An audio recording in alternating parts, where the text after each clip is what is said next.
we're going to get started here tonight. I don't want to keep anyone longer than what they have to be here for. First and foremost, I wanted to thank everyone for coming out tonight on this Wednesday evening. You guys could be doing a lot other, plenty of other things, but you're here with us tonight to talk about a very, very important issue, which is codes in the city of Harrisburg.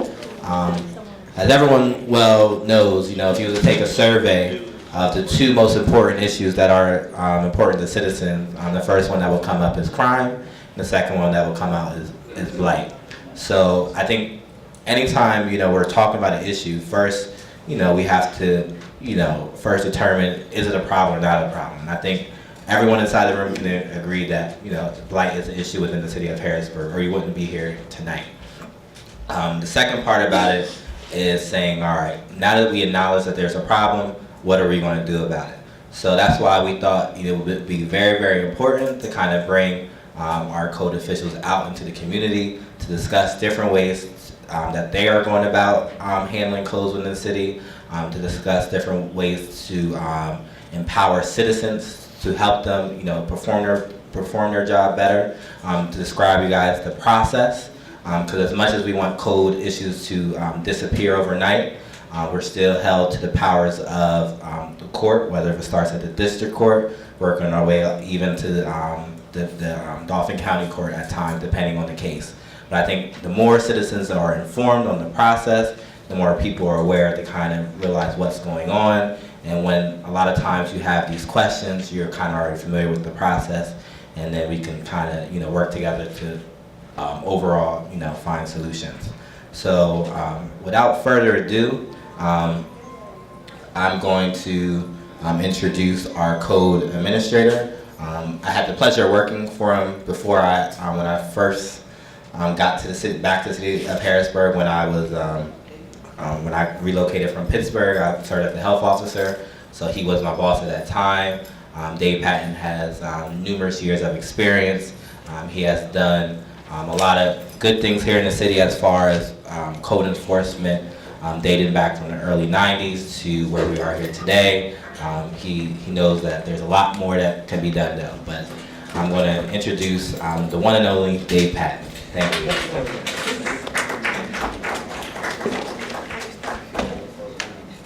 Well, thank you, Cornelius, Councilman Johnson. Good evening, everyone. I'm glad to see everybody here this evening. I think it's our goal, actually it's my wish, that when you leave here tonight, you'll at least have a better understanding of what the process is, what we have to go through, and what our challenges are. I'm going to try and stick pretty close to the agenda. I'm going to just add some things for detail, just for your knowledge. But before we get started, what I'd like to do is introduce some of the staff that came in. We have Ms. Ann Montgomery. She's our newly appointed Assistant Codes Administrator. We have Daryl Rostagno. He is the Plumbing Inspector. He's been here for quite some time, as Ann has. We have Christopher Geltz. He just came aboard probably about 6 months ago, and he's actually our newly appointed Commercial Codes Inspector. He will be helping Ms. Montgomery do a lot of the commercial projects throughout the city. Next to him we have Officer Bruce Henry. He's been with us for probably a couple years. He's actually an ex-firefighter in the city, so he knows the city pretty well. And then beside him we have Officer Bill Garber. He's been here quite a number of years as well. We have Reggie Hunter. He comes with a wealth of experience. He hit the ground running as soon as he came on board, a wealth of experience with doing rental properties, rental inspections. Who else do we have? Yeah. We have Colton Weichman back in the corner. He's been with us for probably about 6 months. He comes from Hazleton. He was already a codes officer, so he was able to hit the ground running as well. And then we have Neil Strasser. He was also a codes officer in Hazleton, so we're kind of taking everything from Hazleton. Sorry to interrupt. One thing I wanted to point out from the very, very beginning, before we get started with the codes issue, one thing that ties very, very importantly into codes is our Department of Housing. And through our Department of Housing, we receive a lot of federal money, especially through our lead program. And a lot of times when code officers are inside homes, they are seeing lead, and lead has a serious detriment to kids under the age of 6 years old. It has a lot of neurological effects on them. So first I would like to bring up Susan Brown Wilson, a former city council member, but she works as far as the community outreach of getting people aware, registered onto our lead program. So she's going to give you a little bit of information about it and tell you where you can get the information about lead and being involved in our program. Ms. Brown? And you guys can wish her a happy birthday. Yeah, 25. Anyways, first off, I want to recognize my director, who happens to be Roy Christ, who's standing back there. He's the director of building and housing, so he actually has oversight over this entire program. Then we have our 2 rehab specialists, who happen to be Ray Burnett and Dave Olson, who are here because they actually go out to the homes once the application process is taken in. Just to give you a little bit about what I actually do for the department, I happen to be their intake and their outreach specialist. So I coordinate from the beginning to the end of the actual application. It does require that, number one, you have a child that's under 6 years of age, visiting your home, living in your home. It could be your niece or your nephew, because what they found through the process was that over the last, I'd say, well, really it's been since about the 1920s, lead has been in our paint. In about the 1970s, late 79, they decided that they outlawed lead being used in paint. But what we failed to realize is that we actually were in an epidemic as it related to the effects that it actually has on our children. So as Cornelia stated, it has a real negative effect on our environment, it has a negative effect on our children. So when we talk about behavioral problems in our schools and things like that, some of that comes from the lead content that's actually in the home. So what we've been commissioned to do was to actually go through and tell people about this particular program. The city of Harrisburg was given a grant for $3.7 million. We have an obligation to spend down to 2.9. The difference in that is really associated with administrative costs that actually pay for our salaries for the people in the department. But of that $2.7 million, our job is to go through, we had 45 outreaches within this community, where I walked block by block, house by house, putting flyers in the doors, knocking on those doors, going back sometimes 2 and 3 times to get people to understand the importance of the program and that the money was actually here and that the program was free. So it's really trying to get people to understand that it's actually free. Now everybody says, well, I'll fill an application and you'll put windows in my house. No, we'll fill an application out and we will come test your home to determine and assess the level of lead that's exposed in your home. And so our rehab specialist, once I bring the application in, we have an actual risk assessor that comes out to assess the home. She then determines the level of lead that's in the home. That information then gets fed back to our rehab specialist, or our program director really. He's not here this evening. He will then give it to the rehab specialist, and they then will go out as a team. The risk assessor and our 2 rehab specialists. They then write up the specifications of a given home based on what's found. That then determines what actually gets either remediated in the home. So there's a difference. It's called interim, and then there's a total remediation. So there's a 2-step process that could actually happen. If in fact we have to do remediation, we then will remove the families from the home. Because based on the government guidelines, families cannot be in those homes while they are being treated. So that means if we're replacing your windows, I then step in and I will make the necessary arrangements to make hotel reservations or find accommodations to where those families actually go out and stay, usually for a 10-day period of time. And sometimes it might go further than that, depending upon the type of units we're working on. So if we're working on maybe 3 units in an apartment building, then we're going to take all 3 families out of that location, because it says that we cannot be liable, nor do we want to be liable for families when you're in fact going in to remediate the leads in the home. So we end up taking all the families out, we displace them, we make sure that they're comfortable for that 10 or 15-day period, and once the house clears, then I go back in and I let them know the clearance has taken place. You now can return to your properties. The qualifications are, let me go back over them and then I'm going to sit down, because there's applications and there's flyers over here. The child must be under 6. You must meet the federal income guidelines. So if you're one person in the home, you can't make more than $42,000. If you're two people in the home, you can't make more than $44,000. If you're three people in the home, you can't make more than $52,000, and so forth and so on. So it goes up to about 7 people in the home, and you can't make over $76,000 for 7 people in a home. So when I come and ask you for I'll ask you for your driver's license, a copy of the child's birth certificate that's under 6. I only need 1. I don't need all 5. I just need 1. Because that then tells me that that child is actually under 6. Like I said, whether they live with you or whether they visit your home, this program you are eligible for. I also need to have a copy of your 2016 taxes. You must be current on your water, your utility, in terms of your PPL, your gas, and your water bill. If in fact I find that there's a deficit in one of those things, especially dealing with the taxes on the home, because I pull your deeds to your home and I pull the taxes to the home.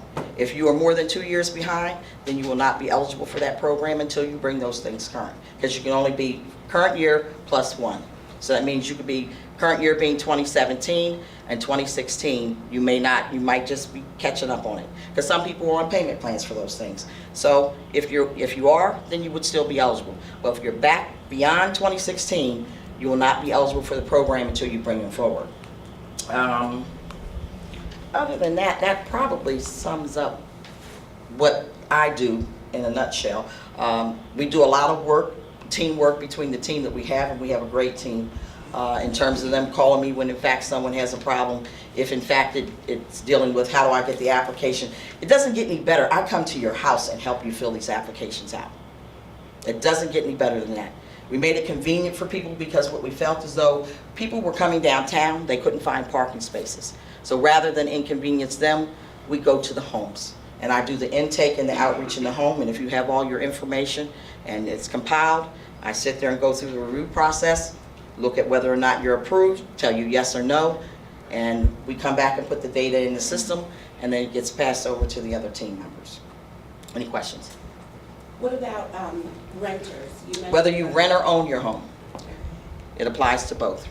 You said about being 2 years behind, You being less than 2 years. You can't be more than 2 years behind. In other words, 27 in taxes. But that's on the if you're home. a homeowner. What if you're a renter? If you're a renter, it's the same thing. The person that owns the property, whoever owns the property, cannot be back more than 2 years. Got it. And what about if you're not required to file income tax? If your income is below? Then you just have to give me that information. That's all. Proof of income. And that proof of income means that if you're on Social Security, if you're getting public assistance, if you're getting your retirement, whatever it is in that household.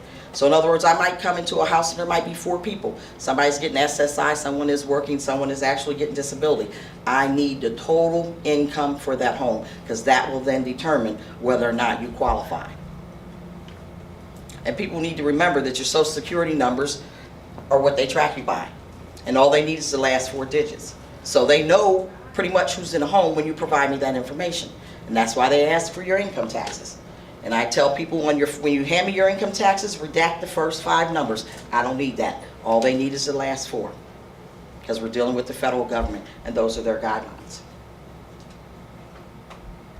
Do you have the capacity to come to neighborhood meetings and give this presentation, and then the people that are interested, you're able to help them fill out the application? Yep, I've done that too. If you have a community meeting, I did it for Brian over last year at Summer Terrace, and there were about maybe 12, 15 people. I got very little response. And I think people are somewhat apprehensive because the word free in their mind is like, is it really free? It's free. It's a grant. The government awarded a grant of $3.7 million to this community. And so every property is eligible. 90% of the properties in this community are affected by lead in one way or other. Whether it's on your banisters outside, whether it's on your back porches, or whether it's in your bedrooms, or whether it's coming up and down your stairwells. You guarantee you there's lead in the homes. Because people just don't remediate homes like that anymore. You have to actually rip everything out when you talk about total remediation. So we don't do 100% remediation. Remember I said it was interim. And interim controls means that we might come in, paint a banister, we'll do some things outside. If we come in and have to do your windows, once again, then I have to totally remove you from the home, because that is remediation, which means then you would be exposed to the lead particles and dust that are actually coming off of the windows. And they don't want to have that, because then that becomes a liability on us. Any other questions? Just one more. How do we contact you downtown? Do you have? It's on the application, but I'll give you my number, 717-255-6412. 6412. And you can always simply dial 311. And the other thing about this is that when I first came on, I made sure this application is online. So if you go onto the city's website, you click on economic development, you go under building and housing, you go under lead, you can pull the application down, it's PDF fillable, and you can fax it to me at 255-6421. And I'll get it, and they will refer it to me, 255-6421. And it's also in Spanish as well. Yeah, it's in English and Spanish on the website. Any other questions or comments? And there are applications and flyers over there, and so I would just encourage you that if you have friends, family members, that they would seek out the program, because it's a great program and we've done a lot of good work in this community through it. Thank you. Have a good evening. Thank you. All right, I'm gonna turn it back over to Dave. That's good information. So even if you think you can't qualify, please pass it out to your neighbors. All right, thank you. You have to forgive me, I did forget one particular person to mention with part of my staff, and she actually is part of the anchor, and it's Mary Bellamy.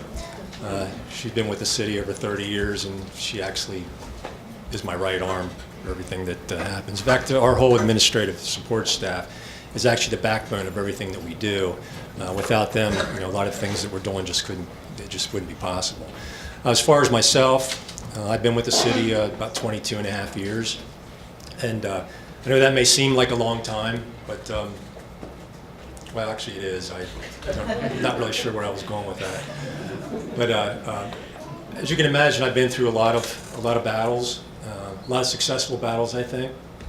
When I started back in the middle 90s, a lot of our apartment complexes, they were just horrendous. We had apartment buildings that just fallen completely in disrepair. I don't know if anybody here remembers Freshwater. Does anybody here remember the Freshwater complex at 2500 block of Green? That was sort of our battlefield that kind of changed the way we did things. And during that time, 90% of the complaints that we received were tenant-landlord related. Today, or as of last year, even today, we're less than 100. So we must be doing something right. We've done a lot of tactics, and with the help of City Council, we've just passed a lot of ordinances and everything that gave us the tools that we need to address a lot of these landlord issues. Do we still have bad landlords? Yes, we still have a few. But I think that's always going to happen in any kind of city. You're going to have a few bad landlords. But we have a way of dealing with those once we know about them. So I think we're on pretty much the right track. During my tenure, I had the benefit of helping co-write six state laws during the time that is still used today. And I've done some work with some other municipalities throughout the Commonwealth through Department of Community and Economic Development and the Governor's Office of Urban Redevelopment. And that kind of bled over to doing some stuff with City Council in Kansas City, Missouri, and some rental programs out in Kansas and Oklahoma. So I've had the benefit of some national comparisons and stuff that blends into what we're doing here. Now, as for what we do, I can break this down to like two categories. Okay, first of all, we'll deal with the operations. Then we'll talk about what we do, and more importantly, equally important, what we don't do. And then I'd like to talk a little bit about some of the enforcement process. But operation-wise, we have property maintenance, and then we have building permits. Okay, so both of those are equally important. Now, with the property maintenance, we'll get into a little bit more detail, but I need to focus a little bit on the building permit side of it. We as a municipality are what's called an opt-in municipality, meaning that we enforce the statewide building code. And with that, building permits that come out, we have to do inspections. We have to by law.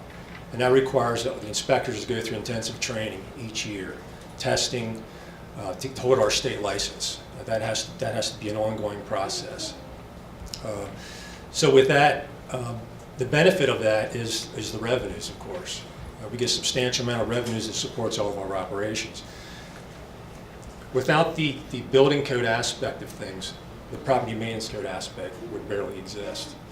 I need to stress that. So when we do the building permits, we have to do these inspections by law, because if we don't, if we just blew it off, we just said, no, we're just not going to do them, there is that possibility the state could just revoke, and they will revoke our opt-in status, meaning it's just going to be bad for everybody. So I need to stress that to everyone, because a lot of times when we're talking about what we do, there's a lot of focus on our property maintenance, and it is of course very important, but the building permit aspect of it is also equally important. So we'll set aside the building permit the category for a moment and just talk about the property maintenance code issues. Now, property maintenance is pretty much as the name implies. When you see a property, pretty much everything on the exterior is covered under the property maintenance code. The windows, doors, pretty much everything. Inside the dwelling, that comes under the property maintenance code as well, only if it's habitable. If it's not habitable, we can't make it habitable. Okay. Now, as far as on the outside, the exterior part of things, we do have some limitations. We deal with the high grass and weeds, of course, a lot of the sidewalk issues, and that kind of goes into a lot of things that we don't do. Everything outside, we don't deal with trees. I mean, we do get a lot of we're sort of the repository, I guess, for a lot of complaints, and that's understandable. People see codes, they think, we get drug calls, we get noise calls, we get just a variety of different things. I try and direct them as much as we can. I'm more like a traffic cop, because I have to keep directing these to other agencies to try and address. And that's detailed on the property maintenance forms, and I have some here, and that is on the web, and we do send that out with each person that wants an application form, or a property maintenance code form. They can see what exactly we don't do.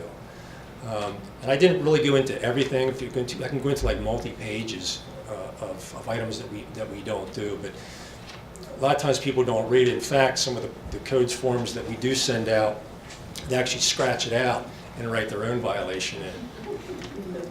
Okay, and that's left up to me to try and take that to someplace else. I mean, we'll get stuff relating to they put their trash cans out, they didn't bring their trash cans in. We get a lot of the landlord didn't give my security deposit back, so we get a lot of civil issues. We just get a whole variety of things, and again, we're sort of the repository of a lot of these complaints. It's up to me to kind of direct these to where they need to go, and I do to the best of my ability. I either call, we have a complaint return document that I send them back to them. So we do the best we can to redirect everything, and a lot of this stuff is on the web. As far as the exterior of the property, like I say, there are a variety of things that we do handle. When we talk about the enforcement aspect of things, this is where kind of it gets a little confusing and oftentimes misleading. Just to take you through a typical type of situation where we have a complaint. One of the officers will go out and they'll look at a complaint or a situation based on a complaint. They have to log everything, and a notice has to go out to each person, certified and regular. They have that option of appeal if they wish, and if they don't, then they get issued a citation. If they correct everything with the notice of violation, everything's cool. Everything, then life goes on. But more often than not, it results in a citation. We have to inspect yet again, to look at the issue before we issue the citation again. Now, that's where it takes kind of an unusual kind of turn, or it can take an unusual kind of turn, because then it may go to a hearing. And then we go to the hearing. Now, so far this year, we spent 24 days cumulative hours in court, based on a citation. So every citation that we issue, there always is that likelihood we're going to go to court. If they don't go to court, it goes to warrant. Now, where's the warrant go? I mean, that warrant would be up to the constable or the police, to serve that warrant. And oftentimes, they just kind of languish. It's just the way it is. I mean, you have codes warrants, you have a variety of different warrants, And the only times that, I mean, a lot of the constables don't actively pursue a lot of the codes warrants. Some of our DJs in our housing court do pursue some of the warrants. But a lot of times the warrants are for individuals that they don't live in the city. And we'll get a little bit more intimate when we talk about some of the condemned properties, because I know that's probably what's on a lot of people's minds.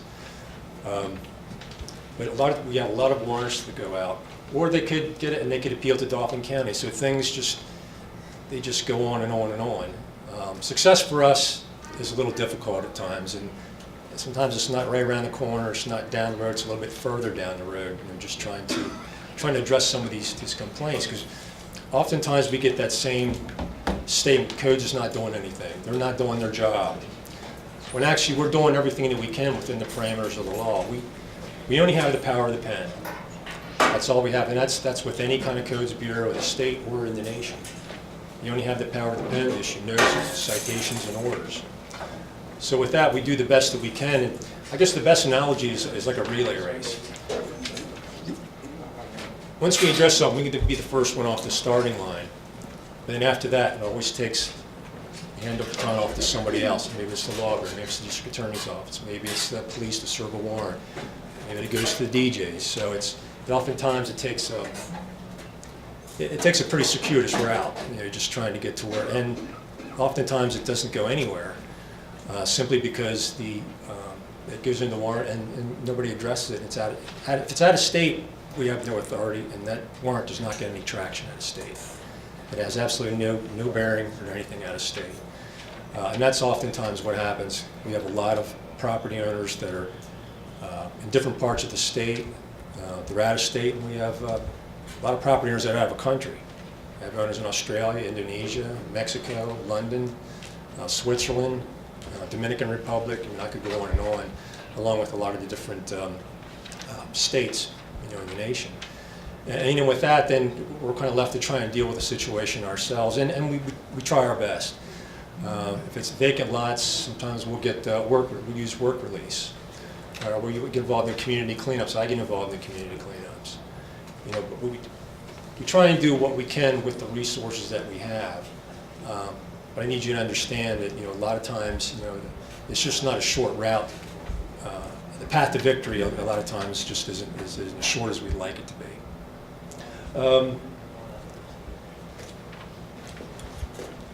Now with a lot of the vacant properties, the vacant and condemned properties, those are something we deal with every day. Now, yeah, back in the 90s, since then we've gotten close to 1,000 properties down. Now, I'm not a big fan of demolition. In fact, I absolutely hate it. It's a last resort. Especially like in Allison Hill, we've just conducted a lot of demolition. And I'm sensitive to it because my whole family grew up in Allison Hill. My grandmother, grandfather, they're all in Allison Hill. We've been there since the early 1900s. My great-great-grandfather was a market master at the Broad Street Market during the Depression, Harry Patton. So I'm kind of sensitive to anyone that comes in the city and misbehaves and does what they do and just tries to wreak havoc across the city. The vacant properties that we have, the ones that we're demolishing now, they are most often on what's called a repository sale at Dauphin County. I don't know if any of you are familiar with how the sales work. You have the upset sale, which we have to pay all the tax and utilities. Then you have the judicial sale, where if something didn't sell there, it goes there, and you can buy it free and clear. If it doesn't sell there, then it goes on the repository. Now that repository list grows and grows, and that's filled with condemned properties and vacant lots. And that's predominantly the ones that we end up having to demolish with the resources we have. Yeah, we would really like to do more demolition, and the fact that we have an in-house team is we're one of the first in the state to ever have anything like that. So we're way ahead of a lot of other municipalities. And as far as the vacant properties that are open, we address those pretty quickly as well. We have a neighborhood mitigation team that goes out. Whenever we get calls from police or something I see, I go out with police myself, and then we address the property, clear the property, and seal. Yeah, it's a Band-Aid. It is a Band-Aid, but it helps curb the activity and illicit behavior that's going on in the property. I mean, even right now, we're having situations with fentanyl. So when I go in the properties, we have to hold our noses when we go in, because when you go in, any of the granules there, it gets in your nose. So we go in, we clear the property, anyone that's in it gets arrested, and then we subsequently seal the property. Most oftentimes, I mean, we don't get any restitution for any of this. In fact, we don't get any restitution for demolition either, because simply they're on the repository, so they're not paying taxes, they're not paying utilities, and it costs us to place a lien on the property, which we're never going to get anyway. So we are hopeful. We've done 19 demolitions so far this year, and last year we did 19. We're anticipating doing actually more this year. We're trying to keep up with certain situations that occurred. We just had a collapse on Crescent Street. That kind of hindered us from getting to North 4th Street, where we were headed to go. If you're familiar with 2100 block of North 4th Street, there's 4 firebomb properties. That was our intent, to try and get there as quickly as we could, but as luck would have it, we kind of got derailed, in addition to having another collapse on Susquehanna Street. So, now as far as filing a complaint, again, they are on the web. We do have them in our office. We do mail them out, and that's in addition to the tenant-landlord complaints as well. The forms are very important. They have the different categories on it, and what's nice about them is that when I first started, we had 10,000 complaints in a year, 10,000. Now, most of those were unjustified complaints, neighbor against neighbor, just a whole variety of things. I mean, they were just running everywhere. When we instituted this particular policy with writing complaints, it actually helps us at the district justice as well, because they denote on that form if they're going to appear. And we do have better success when someone does appear in court. And that goes the same with some of the landlord-tenant complaints as well, too. We need to know if they've actually notified their landlord. We get a lot of complaints where we don't get them until they may be being evicted. And that really doesn't matter to me, because whether they're being evicted or not, the next tenant goes in may be a good tenant, or if they destroyed something, it doesn't matter. We're duty bound to go out and address that particular problem so that that property is habitable. Okay. Now, as far as your complaints, I noticed on the agenda, are they confidential? Yes, they are confidential. They can only be released by a court subpoena. We only bring those up in court, if the person that wants to be there to give testimony is there, we'll show them to the judge, but they are kept confidential. We're very clear about that. We keep everything confidential. We get public records requests in abundance every day, but we do not give out any particular information on anyone. In fact, we don't even the citations we don't give out, simply because they have personal information, date of birth, social security numbers. They're only actually available for public record after they've been adjudicated, after there's already been a disposition to them.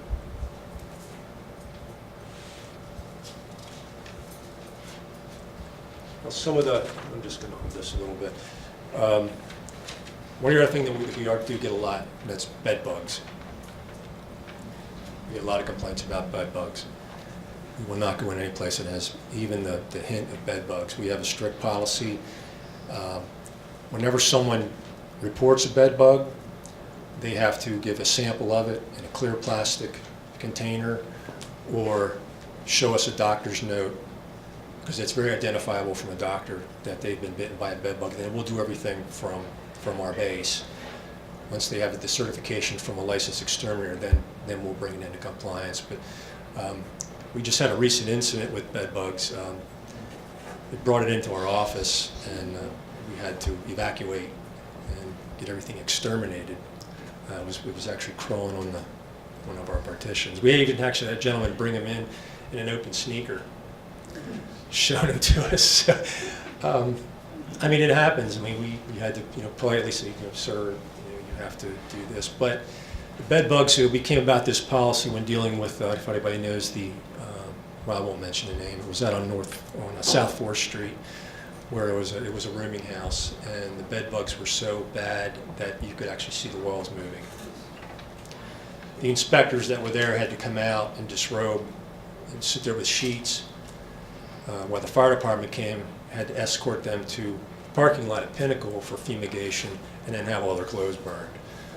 So obviously that's why we created that particular policy of not entering any particular properties with bed bugs. Not that we're not ignoring anyone, and we do follow through on everything, but it is a policy that we have, and so this is about the second or third time we've had to be exterminated, within our office for having bed bugs.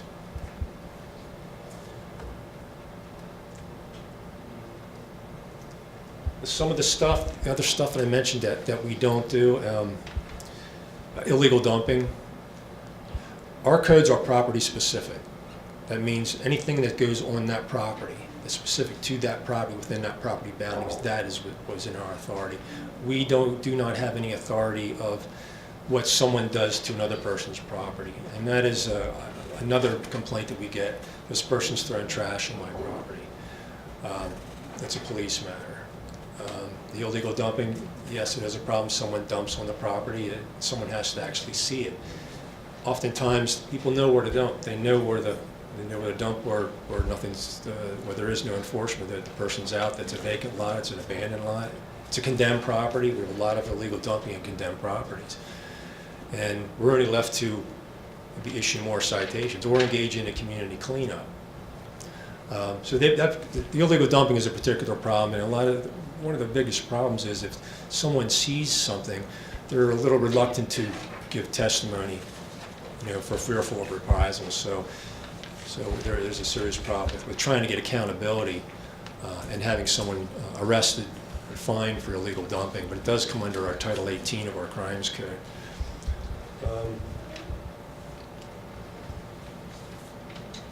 Another issue that comes up is zoning issues. We don't handle zoning issues. We do part of with the zoning. In other words, if some business changed illegally to another use, we will help out the Planning Bureau. They're in charge of all the zoning, enforced by the Municipal Planning Code. They're the one, and it's a civil action. We'll do our part in trying to address anything from our International Building Code. Rooming houses, that's becoming a real problem, a big problem. We have people converting their single-family properties to illegal rooming houses. In fact, we're in multiple court hearings on that, because once they do it, they correct it, and it goes back again. So this is kind of a high level of recidivism on a lot of these properties, and we know pretty much who some of the characters are. What's happening is probation and parole was actually part of it. I had done a right to know to them and got a list of people that they're getting money, and they give them to these individuals, and then they house these individuals and basically turn them into rooming houses. So we have a lot of forces, going against us. But we have the state law that we deal with in the International Building Code, so we have the criminal aspect of things, when they do. We don't go through the zoning like we used to. What we do is it's changing a use. If it's changing to that rooming house, we have the ability to, it's changing a particular category of construction, so we address it from a criminal aspect. So that's been significantly advantageous. It's just that, and I talked to Councilman Johnson on this about possibly adjusting our ordinance to some degree so that there's an offense, that we don't have to go through the notification process where we end up correcting things and then that's going continually back again. So there is room for updates, within our codes. What we do now is more, and this is what I tell some of the other municipalities, that it's never necessary to continually adopt every 3 years when the code comes out. You take the code and you just amend it to suit whatever issues that are going on in your particular environment. And that seems to work for us, because we've adopted it 2000, and we've continually amended it over time. The rental inspection, that is part of it. We continually do those. There are approximately 11,000 rental properties that we're inspecting. We're actually doing quite well trying to get through our five-year cycle. We have a little over 7,600 properties done so far. Our objective is to complete the cycle by the end of December. So I think we're on a good track. And with the new codes officers, this is probably the most codes officers I've had in 12 years. And this is due to the collaboration with the mayor and city council that blessed us with this gift. And we still have 2 open positions left. So I'll just kind of do this plug. We have 2 open positions. If anybody knows that wants to apply for a codes officer position, you just have to have a basic foundation of construction knowledge. Please look at the website and through our human resources and apply for it. Because we are trying to fill the positions by the end of this year. That'll give us a force. We're actually now, we've finally crossed from being reactive to proactive.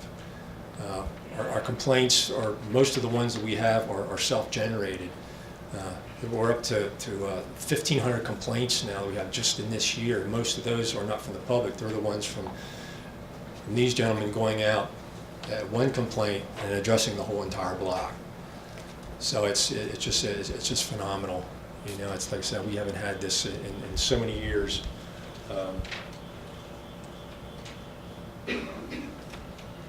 With that so far, is there any particular questions that I can answer? Sure. You said that codes does not deal with tree issues, but you Yes. do deal with high grass and weed issues. I just wonder what the difference is. I know there is no ordinance there, but trees can prove to be very problematic. I'm having a big issue with one at my neighbor's house right now, and I'm being told I have to go the civil route. So I guess what's the difference?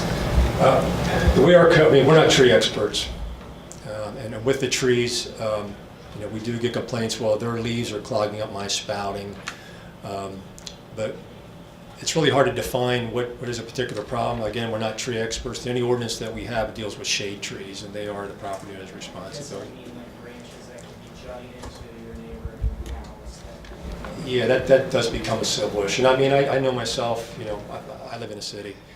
I have a giant silver maple, and it just goes over into both yards. Now, yeah, I trim mine every particular year. But no, unless there's some kind of damage being done, it becomes a civil issue. It's just something that we have a difficult time, adding to our roster of property maintenance issues that we have to do. There's a lot of particular issues with trees, whether they're dead. Like I said, we get a whole lot of different issues relating to trees, and we're just not tree experts. They do become safety issues. Yeah, they can. If it looks like though they may be dead or they're going to die, we have a difficult time making that determination or issuing some kind of legal citation. It'd be very difficult to write an ordinance detailing all the nuances relating to a tree. I'm not saying there couldn't be. There could be something minimal, and maybe that's something we need to look at. Just on, I don't want to belabor the tree issue, but what if, who is responsible for, say, the tree that's obstructing the street lights that are supposed to be up for safety? If it's around the curb area, that's considered a shade tree, and then it goes into Parks and Recreation, Public Works. I can answer that real quick. So we actually just talked about this at our city council meeting yesterday. So we are aware with the new street lights and us trying to really brighten up the city that there are a lot of street lights that are being have like a tree canopy around them, which is blocking the lights from actually shining down effectively. So we had a lengthy discussion with the mayor. So we're kind of, we're definitely looking at it as a public safety issue and looking at identifying those trees that are blocking street lights to see, because we want to make sure our streets are adequately lit. So if you do have an issue, Mayor, who should we tell them to contact? Yeah, so the city has a parks maintenance director, and he's been out virtually every day. He'll be out again tomorrow, and he is literally trimming trees that are in the public right-of-way. You can call 311, and what he asks is that you try and be specific with the address, because he's then going to pay a site visit, and then he's going to put it on a schedule. And if you call the 311, we'll be able to open a work order, a ticket for the concern, and then we'll be able to let you know when it's going to be on the list and when it can be addressed. But the city considers it our responsibility to deal with those trees that are affecting the street and in the public right-of-way, affecting street lights. We actually have the expertise on staff to be able to both do the trimming and identify a lot of those issues. That is separate from a tree which is clearly in a private yard affecting a neighbor. I think that's where we get into the conversation of what is a civil dispute and what is in the public right-of-way. So the public right-of-way, we're on it, okay? 311? Okay, and the Parks Maintenance Director is? His name is Ron Taylor, and he's relatively new to the city, but you can request to speak to him directly if you'd like. But the easiest thing to do is to put the complaint in the system, and then he'll get back to you. Okay, thank you. Does that apply to dead trees along the right-of-way? Yeah, it would apply to dead trees along the right-of-way. I mean, there's a lot of work that has to be done throughout the whole city. We're trying to take the approach of public safety first, and they have a large work schedule. But yes, anything that would be in the public right-of-way and that could be a public safety hazard is something that we would consider handling.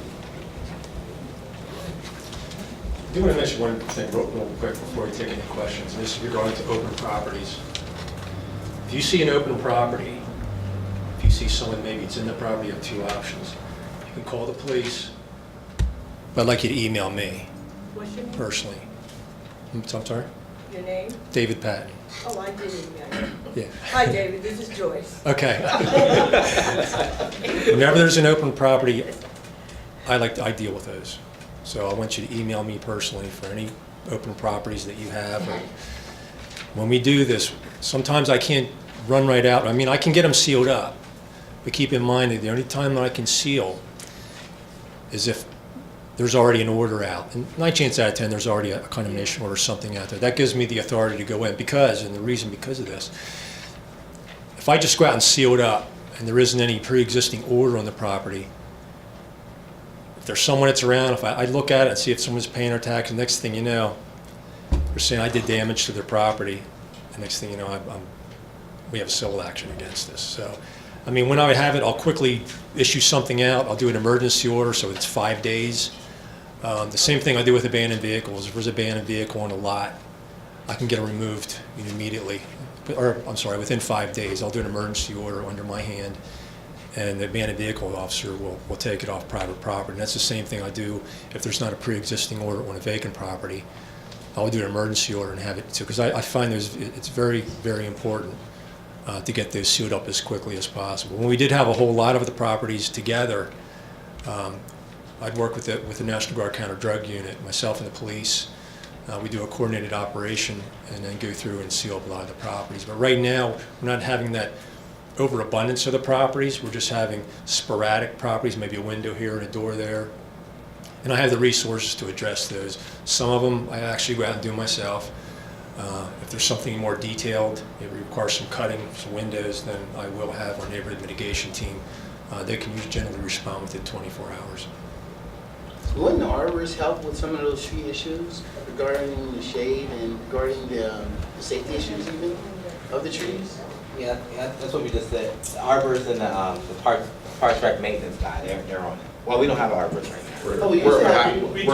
We do have a certified arborist on staff. He's not technically an arborist. Okay. Yeah, in that position. We're looking at another in next year's budget. But we do have the capacity to address many of these tree complaints in the public right away, and we're on it. They're going to be on Hale Avenue in Bellevue tomorrow, addressing the complaints of some folks that came to City Council yesterday. I encourage you to go the 311 route. Let's get it tracked, and we'll put it on the schedule. Okay. There's a property on 2161 and 2151. When I did the research and I called, it was the housing redevelopment, North 4th Street. 2161 North 4th Street, Harrisburg, PA. It's owned by the housing redevelopment. The tree is tilted, and they very seldom ever cut the grass. I had to call and let them cut the grass. First they were going to give me the runaround, but then they finally came a couple of days later and cut the grass. But the tree had fell on the property, 2149, and it took them like 3 weeks before they even came and attended to the tree. And it was also on some wires and the building. Who did you? I usually call Brian Davis is the director of Harrisburg Redevelopment Authority. Yeah, I called them. I spoke to a woman at the redevelopment, and then she took the complaint. Good. I mean, even if we find a lot of periodically some HRA, some lots that may have forgotten or what have you, Yeah. and then I will take it to the appropriate resources as well, trying to follow up on it, because a lot of times we're out on. We were just out on Jefferson Street. There was an HRA lot, and so they all got cut. It just happens to be. But what's it was in happening? the middle of a bunch of other ones. That's okay, but I understand you're backed up, but there was a problem because my block is full of colorful people and drug trafficking. I see. And what they do is they steal those motorbikes, they run up and down the street and they put it behind the tree. So what happened was, one time when we had a one block party, they tried to infiltrate the block party. Right. And then we called the police and then they found one of those stolen bikes Right. behind the tree and some other stuff, and it became a bust. So that's why I said, like, if they keep it trimmed and take care of it, then it won't be available to confiscate or hide something from the police. I agree. And the other thing is the building 2132 North 4th Street, you posted it as condemned. Okay. I emailed you this week Oh, anyway. yeah, and we actually went out, and the padlock was on it.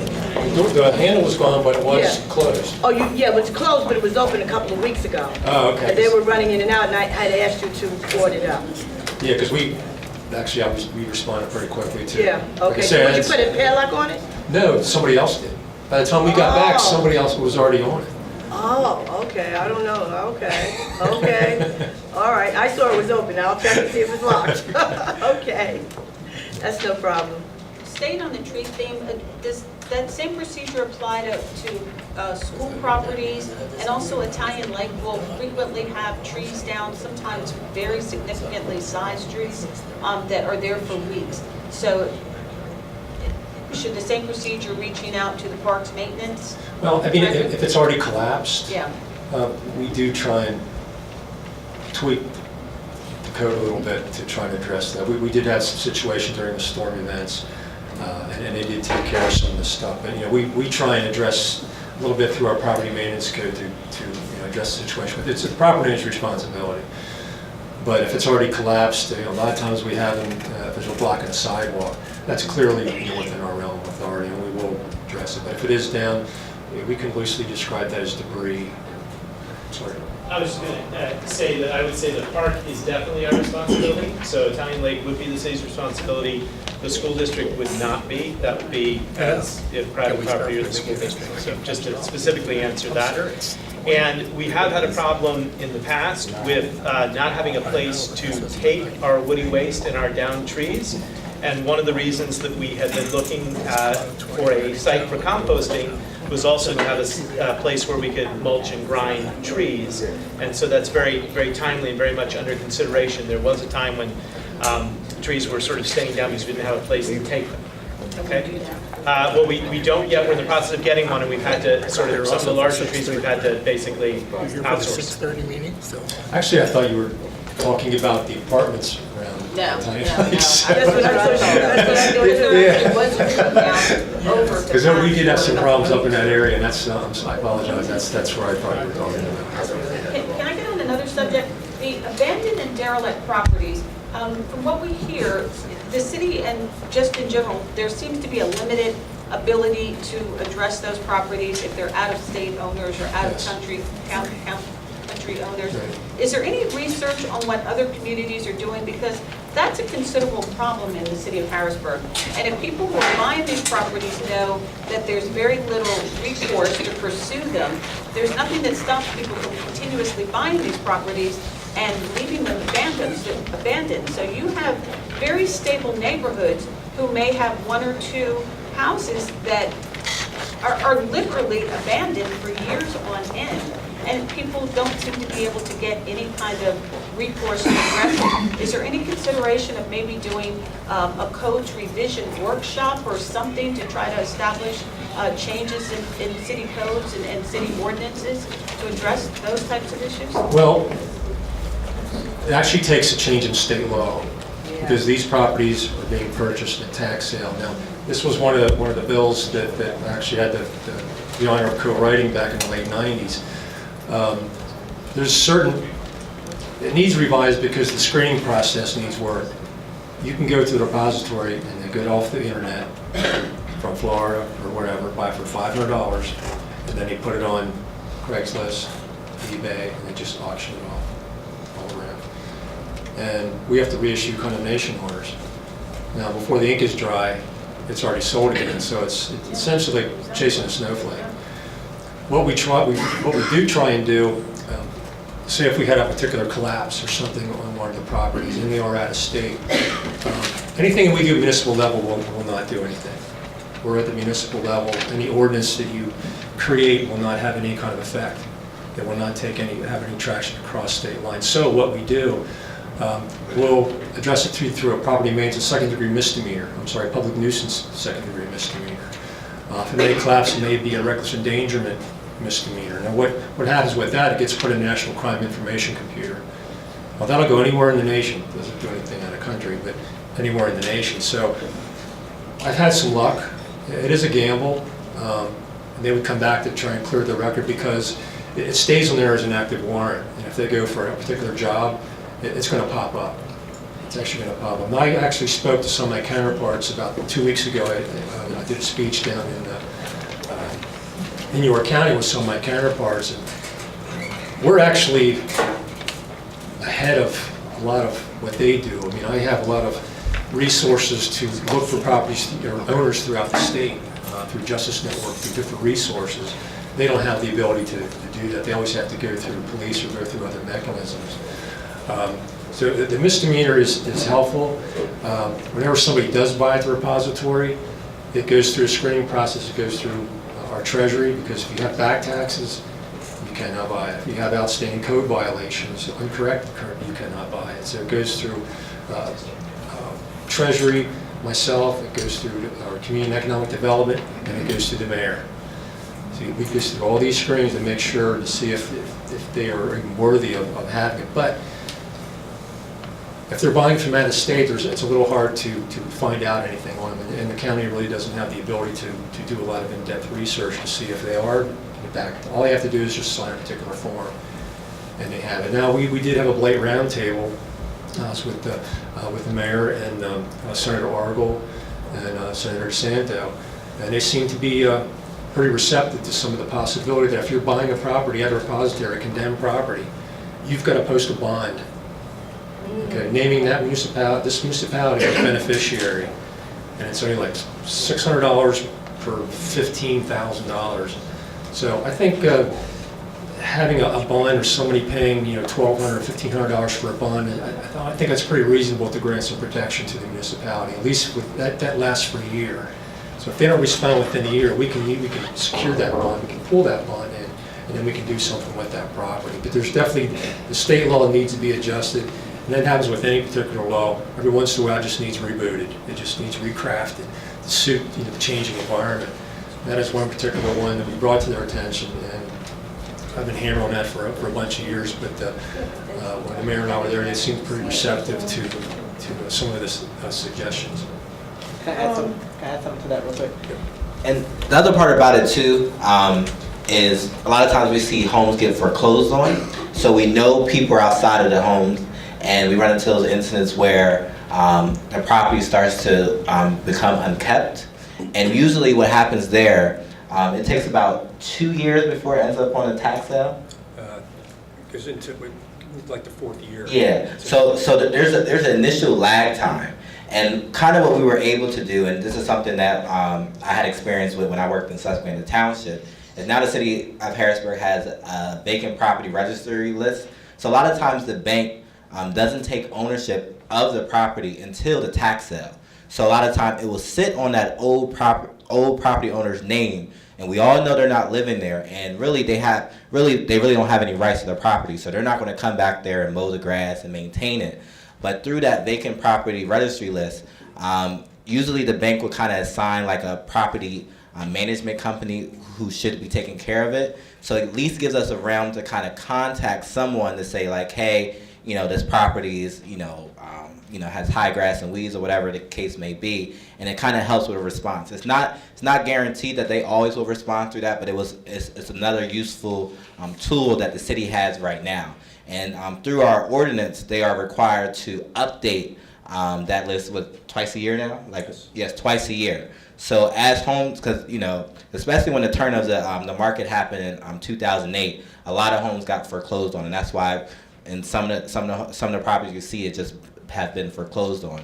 And until that transfer happens at that tax sale, the codes officers can only, you basically have the right to write a citation against that property owner. But if that property owner has no rights to the property, there goes to court, I've been foreclosed on, and then we get inside this vicious cycle. So a lot of things that Dave is talking about kind of helps, when we're inside that cycle. But I think the foreclosed piece is something that sometimes gets forgot about. Okay, go ahead. Sir. Your form asks for correct address. Yes. A lot of the issues with vacant lots, multiple properties, you have no idea what the address is or where one property ends and the other one begins. I agree with you. With something like that where we have your best guess area or something like that, at least help us. If we can look at it, then we can go back and look at our maps. But yeah, that's understandable. A lot of the time, a lot you may have 4 lots together, you're not going to know what address it is. It'd be helpful to know if there's a building and a building, just in between these 2 buildings or some of that nature. Anything that would give us some kind of direction. But that is understandable. You're not going to find an address. I'm sort of thinking about the vacant Capitol Heights lots. I mean, Okay. that is multiple addresses when you look at the county map. So you wouldn't even know where to begin, even to try to come up with an address, because that could be like 10, 12 property addresses just on one short block. It's like 4 Fulton. Right. Yeah. Also, you mentioned that you can deal with abandoned vehicles on vacant lots. Yes. Would that also include a boat on a lot? The water vehicle.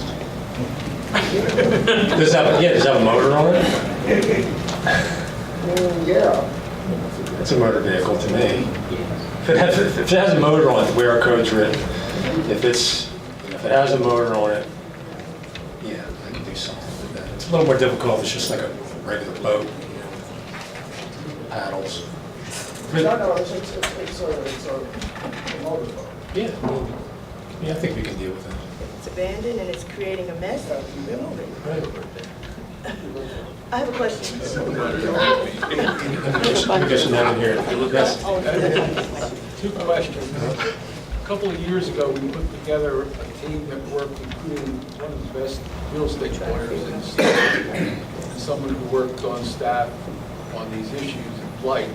And we came up with legislation that you thought made sense. Has there been any effort to put that in place? Because that dealt with repetitive sale issue. It was changing, was having that immediate transference of the provisions of that condemnation order, a tax sale to that new owner. It was based on based on environmental covenant legislation out of Delaware. That's right. So the question is, I don't know if that hasn't been looked at, that ought to be looked at. Because that got to a lot of what you're talking about, so that wouldn't have to continually go back and redo everything. Right. Second question I have is, if you look at the vacant property and the derelict property, hundreds of them are owned by the redevelopment authority, which is a public entity. There's got to be some way to have leverage over that. And even if you look up the street right now, there's a property owned by the housing authority that's had mattresses been sitting out there for weeks. Okay, and these are public entities that ought to be working on the public's behalf, and there's got to be a way in which to apply some leverage to them, and I'm wondering what has been done in that area and what might be done. Well, with the redevelopment authority, so we do our inspectors and we do send them to the property of Mr. Davis. And then we do try and follow up, we'll get a response back that they're trying to address it. I don't know if the particular properties were sent to him. Housing authority is different, it's federal. We have absolutely no jurisdiction under federal property. That's, not to get technical, but it's sovereignty rights. It's Article 6 of the U.S. Constitution. You can't. So how would you address issues with housing authority properties that are not being maintained? We have a contact person that we send to, but as far as enforcement, you can't cite a federal entity. You cannot say they're exempt from actually zoning, any kind of particular laws. They don't have to pull permits or housing authority properties are, I say this is called sovereignty rights. We'd have no any authority whatsoever. And I'll just add to that. The executive director of the housing authority is Sangor Mans, and there is a publicly appointed board for the housing authority. And if you were unable to get satisfaction by going directly to the executive director, then I recommend going to the board. But I also, if you would like to relay that complaint about the mattresses specifically, I'll take it. And we can. I understand we may not have jurisdiction, but we can certainly bring the complaint to their attention, and we'll try that. Because I think you were referring to, you were talking about the housing authority, you're talking about the redevelopment authority. Yeah, I think both. Yeah. Redevelopment authority because some number of years, well, a couple of years ago, and in fact, I think Joyce Davis mentioned the city also put together. We mapped all of the redevelopment authority properties, all the repository properties, and all the properties that were condemned by the city. Dave was helpful in us doing that. If you look at the rundown neighborhoods in our community, you'll find that hundreds of those properties are owned by a public entity or under control of a public entity. The redevelopment authority being one that has literally hundreds of properties in this community. A lot of them, I mean, they own them because they're derelict. Okay, so it seems to me that they ought to be put on the hook to do something about all the properties that they own, rather than having to deal with filing complaints and trying to go through the niceties of it. They have a responsibility, and there ought to be a way to leverage that. I mean, if the only way to do it is to start filing citations against them, and then, keep going back to you to find out where that is, I guess we could do that, but I'm just looking for a better way to deal with all of those hundreds of properties. Yes, my question is about noise. I'm assuming that the city has a noise ordinance, and so my question is it your department that has jurisdiction over, the codes department, does it have jurisdiction over issues around noise? No, it does not. That's a police ordinance. There's a certain distance that you have to be, the officer can hear it, and they will subsequently investigate it. Yes, that's a police matter.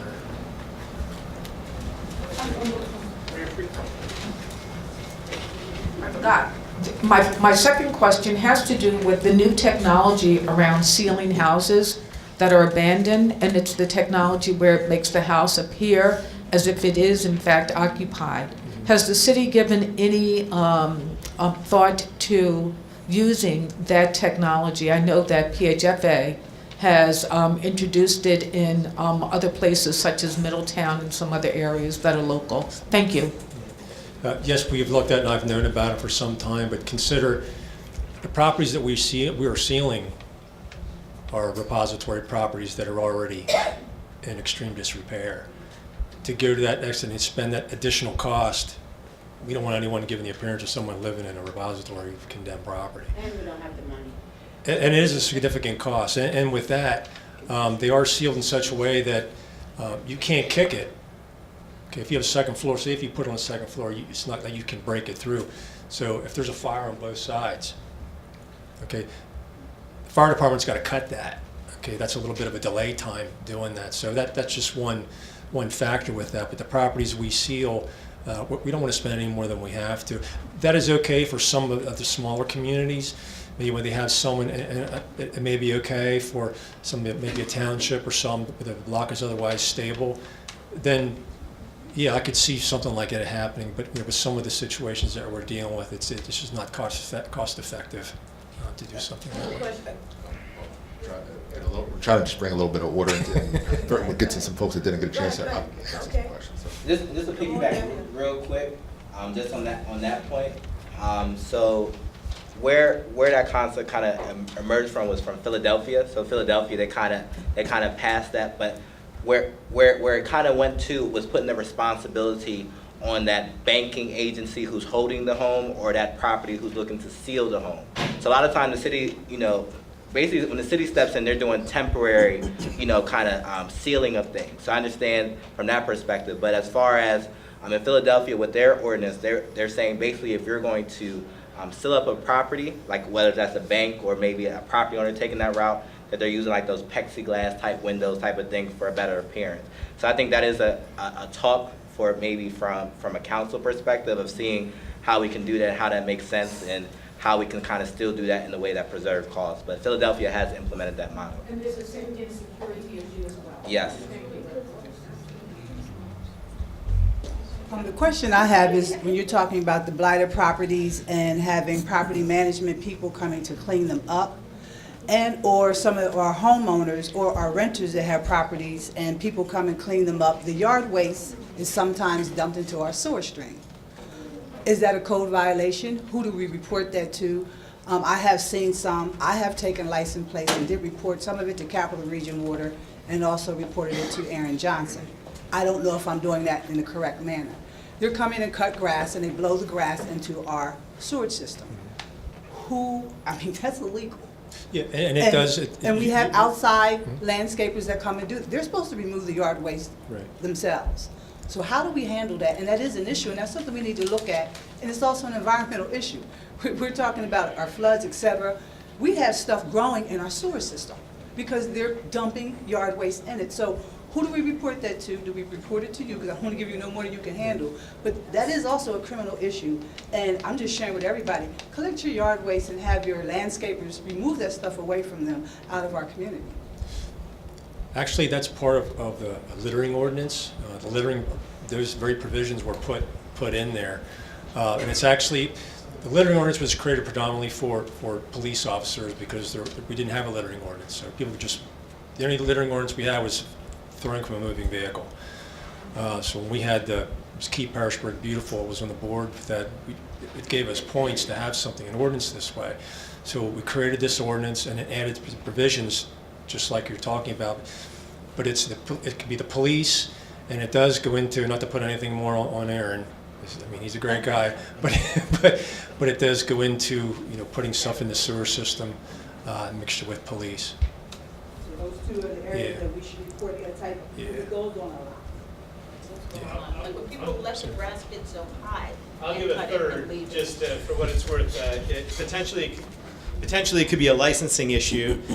So if you see a particular contractor that is not operating in accordance with our laws, theoretically we might move to revoke their business license, which would prevent them from being able to do work in the city. So you could look at it that way as well, and that can be a powerful tool sometimes. Is there any action that could be taken against the homeowners? Because a lot of times what happens is the grass gets so high, people are cutting their grass every 3 months. And then they'll just hire someone off the street. So they're not going to hire a reputable person with a truck and numbers and things that you can jot down. You'll just come home and somebody will have mowed down what is almost a wheat field, and it's just left on the sidewalk. Now, obviously, if we call the police and say, we'd like to report a littering situation because cut grass was left on the street, we're not likely to get a response. So is this an issue that maybe communications with the police department so they understand that this really is something that falls in their realm? And also, what about DEP? I mean, is there any, like calling a state agency? Does that have any bearing? No, they really wouldn't respond to something. But if it's on the sidewalk or something aside, then that's something that we would deal with. Okay, so when you say we, you're talking about... Yes, ma'am. Okay. Yes, ma'am. I have a question. I think Man, we have a lot of people that have a lot of questions. I'm sorry about I'm that. trying to make sure that we get some, it's equitable, that everyone has an opportunity to. So Wes is going to be going around the mic taking questions one by one, but he will be making his way up here. So this, whenever, keep your hands up. Thank you. Oh, I'm not gonna keep my hand up. Oh, I'm sorry. I put it up too many. My question is, where does codes and zoning overlap? So, for example, my neighborhood is zoned residential medium density. However, there are numerous businesses operating out of the 2200 block of Susquehanna Street. And I contacted codes back in June about some of these buildings back there, cars parked on this empty lot that's not fenced in, and children are endangering themselves climbing all over the cars.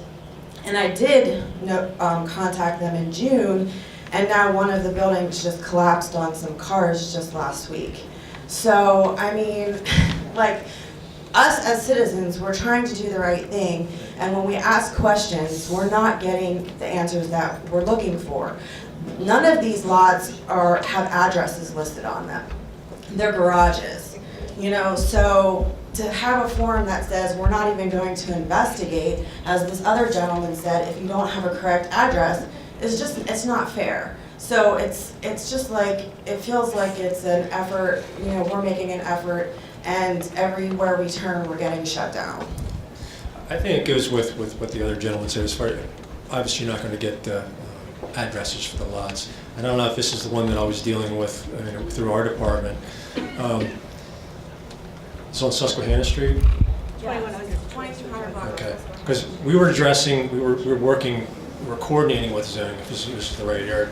But on the lot, the ordinance was amended to, even if they're not in disrepair, they're parking in a service that's not otherwise for parking, then we can address it through that. If they're conducting a business, you know, within that garage, that gets a little bit more murky, because well, zoning can get involved, but you need proof. Okay, I used to, and we need proof. We need something that will hold up in court, because unless you can prove that money's changing hands, I know I used to be in charge of the zoning, and it was a real problem with Siemens Garage, and I would go out on the weekends, you know, in an old vehicle, and see someone and say, wow, you do oil changes. I said, well, what do you charge for that? And then, you know, we catch them, and then we do a zoning complaint, and then go through it that way. Unless there's some kind of a flyer or something, because they'll just say, well, I'm just doing it for a friend. So we try and do things on the periphery, you know, to try and address it. If they're having if they're doing something in the garage and you know it's a business, but you're not sure, it's a little hard to address it from a zoning standpoint or any other particular standpoint, because there's always the argument, well, I'm just doing it for my brother or my sister or whoever. But when they park the vehicles in other areas, you know, like on vacant lots, then that definitely comes, you know, with us. And all we need is the block. And then we can go out and we can start tagging. Codes ordinance says that if you have a lot with vacant cars, then it's supposed to be fenced to prevent, you know, people from getting in there and injuring themselves. So it seems like there's a lot of different aspects to this that just aren't being addressed. Well, cars can't be on any kind of service that's not meant for parking. The fence is irrelevant. It can't be parked in grass, it can't be parked in your front yard, regardless if it's registered, if it's licensed, it's not supposed to be parked on any particular service that is not meant for parking. And with that, then we can take that through the property maintenance codes. I thought that situation might have been resolved out on Susquehanna Street. There's multiple issues on that block of Susquehanna Street. It's not just cars, it's the prefab garage that showed up, that there's stuff sitting outside of it, there's cars everywhere. It's multiple people doing multiple things. And, you know, I tried to bring it to the city's attention in June. I was told that only one part of my complaint was looked into and addressed, yet that garage is still there. I mean, somebody could have been killed by that garage collapse. So. I'll drive down the block. Thank you. I will, I promise. On that same note, in my neighborhood, 19th Street, We have a couple of houses that are over there, at least a couple of houses that are not boarded up, not sealed, and there's nothing in there. You know, people have gone in and pretty much stripped it of everything. But it's totally open and it's near a playground, so there's always the potential that a child is going to go in there and get harmed. And where is this exactly? It's like on 19th Street. It's not too far from 19th and I think Bose, something like that. But it's not too far from the playground that's over there. Okay. 19th. So someone could get over there to look at it. I don't know how codes handles that kind of thing. If there's, I don't know what the demo budget is, or if you even be able to demo it, because we don't know if it's a private owner or not. But it at least needs to be sealed. Well, if it's, again, as I said earlier, if it's open, I'll deal with the person. Okay, thank you.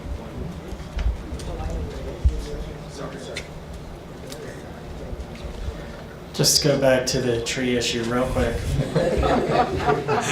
I'd like to encourage council and maybe, or the mayor's office to maybe draw up some kind of legislation to, I guess, widen the effort to, or maybe just the jurisdiction of the city over tree maintenance issues.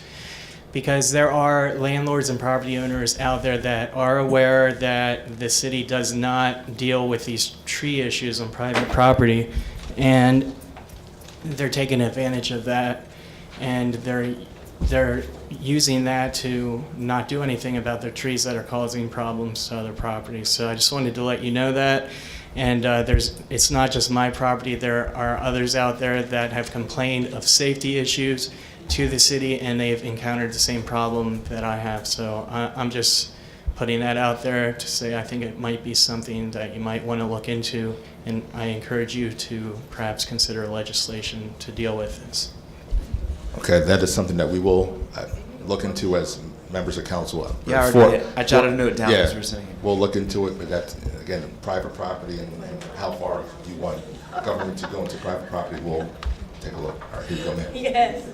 I would like to congratulate you for taking down the branches on Orange Street, which is behind the North 4th Street, up on the 2100 block, because they started this week, I guess Tuesday, and they're up to my house where all them trees were overlapping into the alleyway.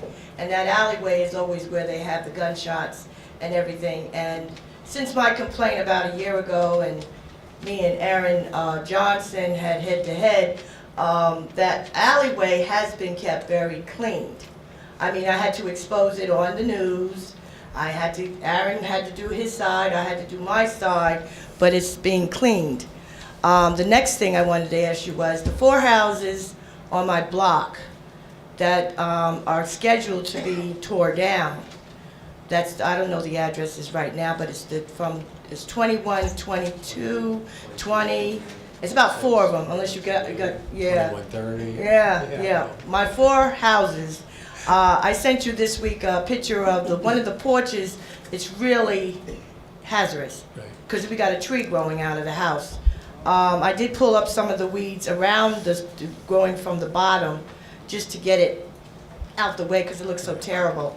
The other thing is the house on McClay and Logan, where they had that fire and they took the house down right away. You mean the collapse? Yeah, whatever. 414? Right on, McClay and Logan, I don't know the address.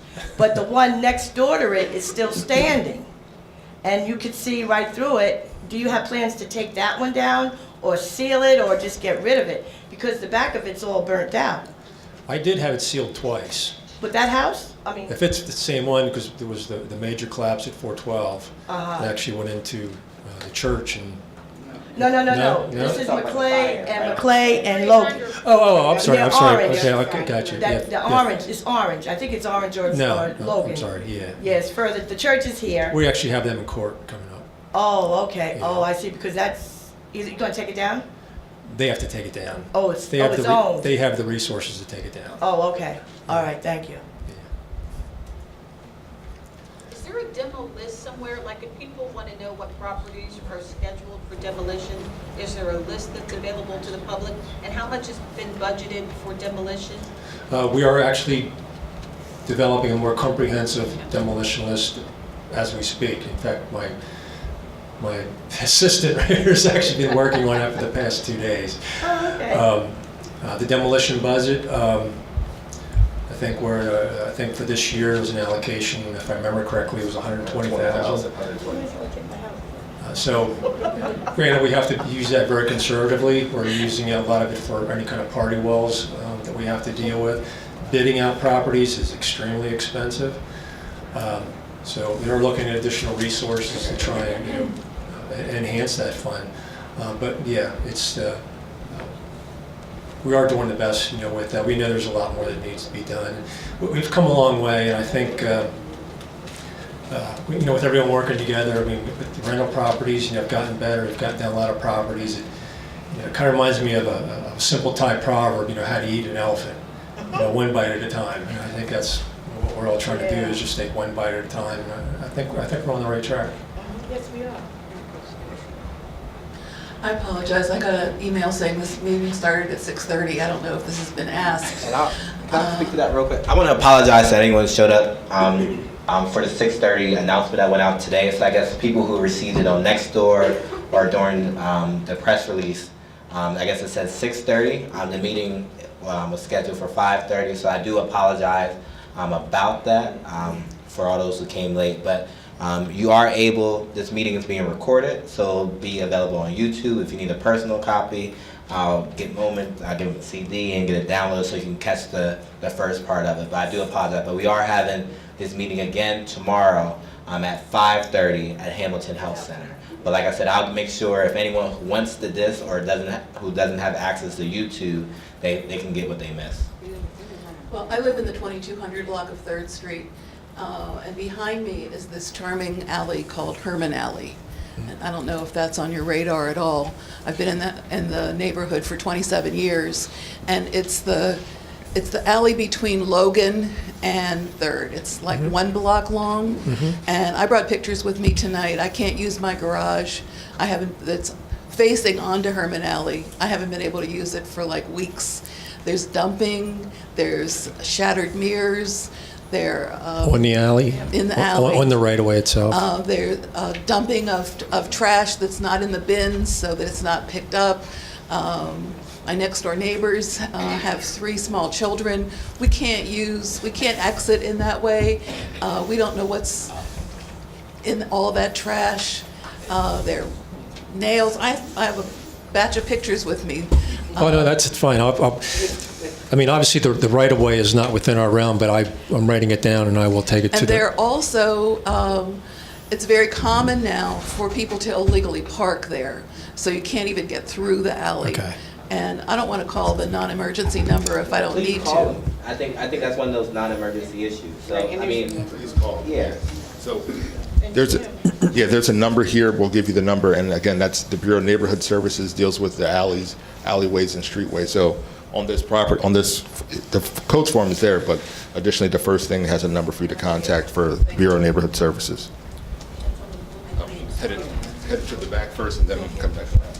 Yep. Can you give us that number? Did you say, is it on the form?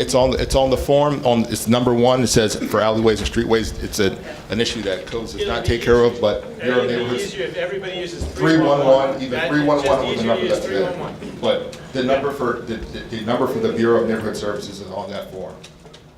On the 311 thing, they are very good in picking it up and taking your information, but you don't always get a response. So 311 is great for making the initial complaint, but then there's frequently no follow-up. And you're not given the name of a contact person, and no one ever calls you back. That's happened to me on a number of occasions about a number of things. So I'm not criticizing the 311 intake person, but that sounds like something we should do a better job on, because it is tracked internally, and maybe it is addressed, but then you're not hearing that it has been done. and it's not being And addressed. or maybe it's not being addressed, or maybe it's been scheduled to be addressed. Either way, the communication can be better. So if you could let us know or me know, I can research some of those specific complaints. We can see where we can make the improvement. Should we get a complaint number, like if when we call Yeah, something? you can get a ticket number. So there are some things that you can do proactively in calling 311. You can ask for your ticket number so that you have, sorry.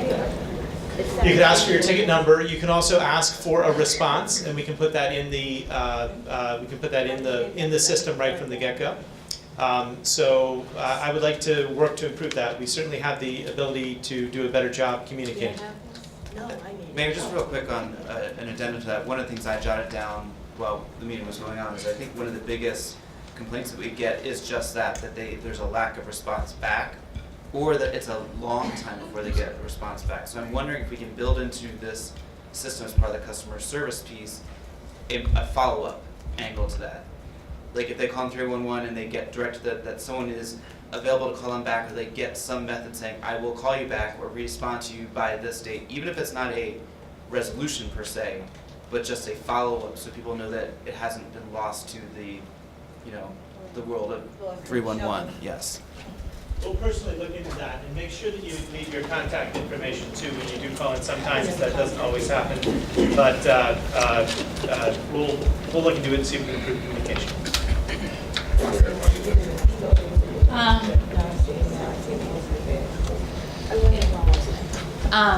I just first of all wanted to compliment you guys on, when I do call in concerning the property next door to me at 516 Emerald Street, it's been a problem for a few years now.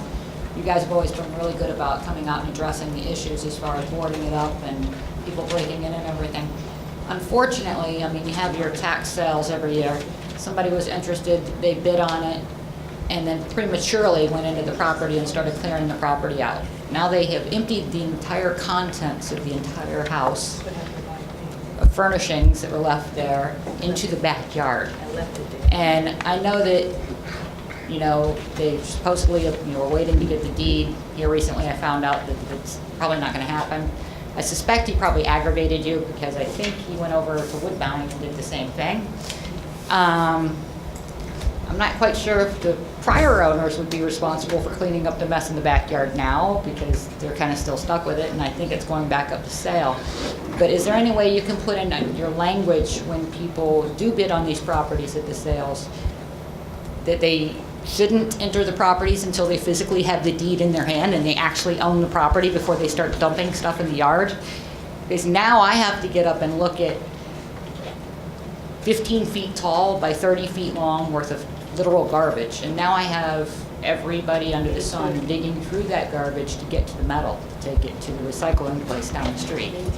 It is an absolute nightmare mess. So I don't know if there's any language you can put in there that like, hey, if you go into the property prior to owning it, you don't get the house or something, I think that's a very good point, because what happens is when they buy the properties, we won't issue any kind of permits. Just because they come in with a receipt for that doesn't give them the right, because they have to go through all the different checks. And we've had that before.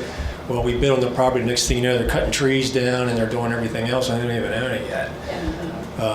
That's a very good point, and I do have a good relationship with the Deputy Tax Claim Bureau, and I think that's a very good point, just to reinforce that, because we did other documentation. And Mayor and I crafted a particular document so that, because it takes so long between the transfer of the deeds, that our issue is that property sits in limbo. So if it's condemned property and it ends up collapsing, you don't have anybody responsible. So with this particular document, they have to sign and everything. It gives a threat of liability, for that purchaser, just to let them know, hey, you did this, okay, you signed this, there's that threat of liability for you if something happens to that property. We've run into this before, and that's what prompted us to create that. But that's actually a very good point, because it's hard for us to know. From the permit standpoint, we can address it, but somebody going in and then just starting to do, fiddle around with things before they even own it, I think it's a extremely good point, and I will bring it up with Ms. Martz, the Tax Claim Bureau. Can you repeat that address again? It's 516 Emerald Street. I have a tattoo of it. Sorry.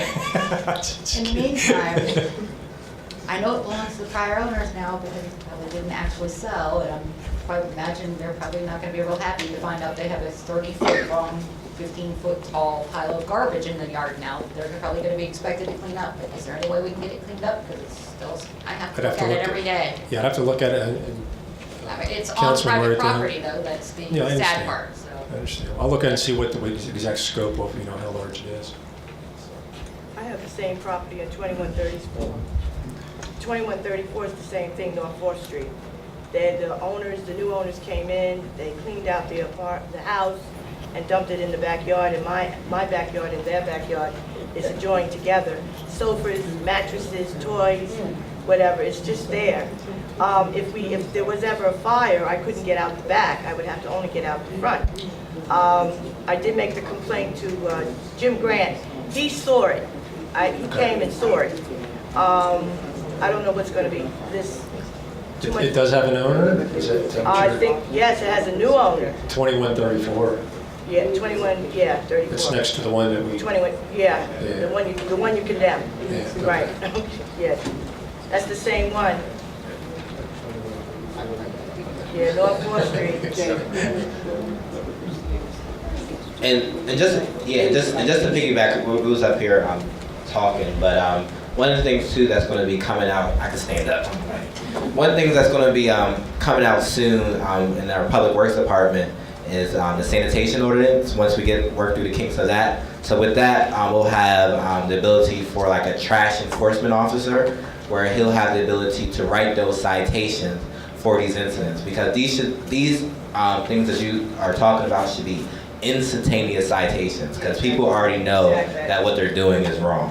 So, while we're working through that through council, that's one of the things that we can have to look forward to in the future.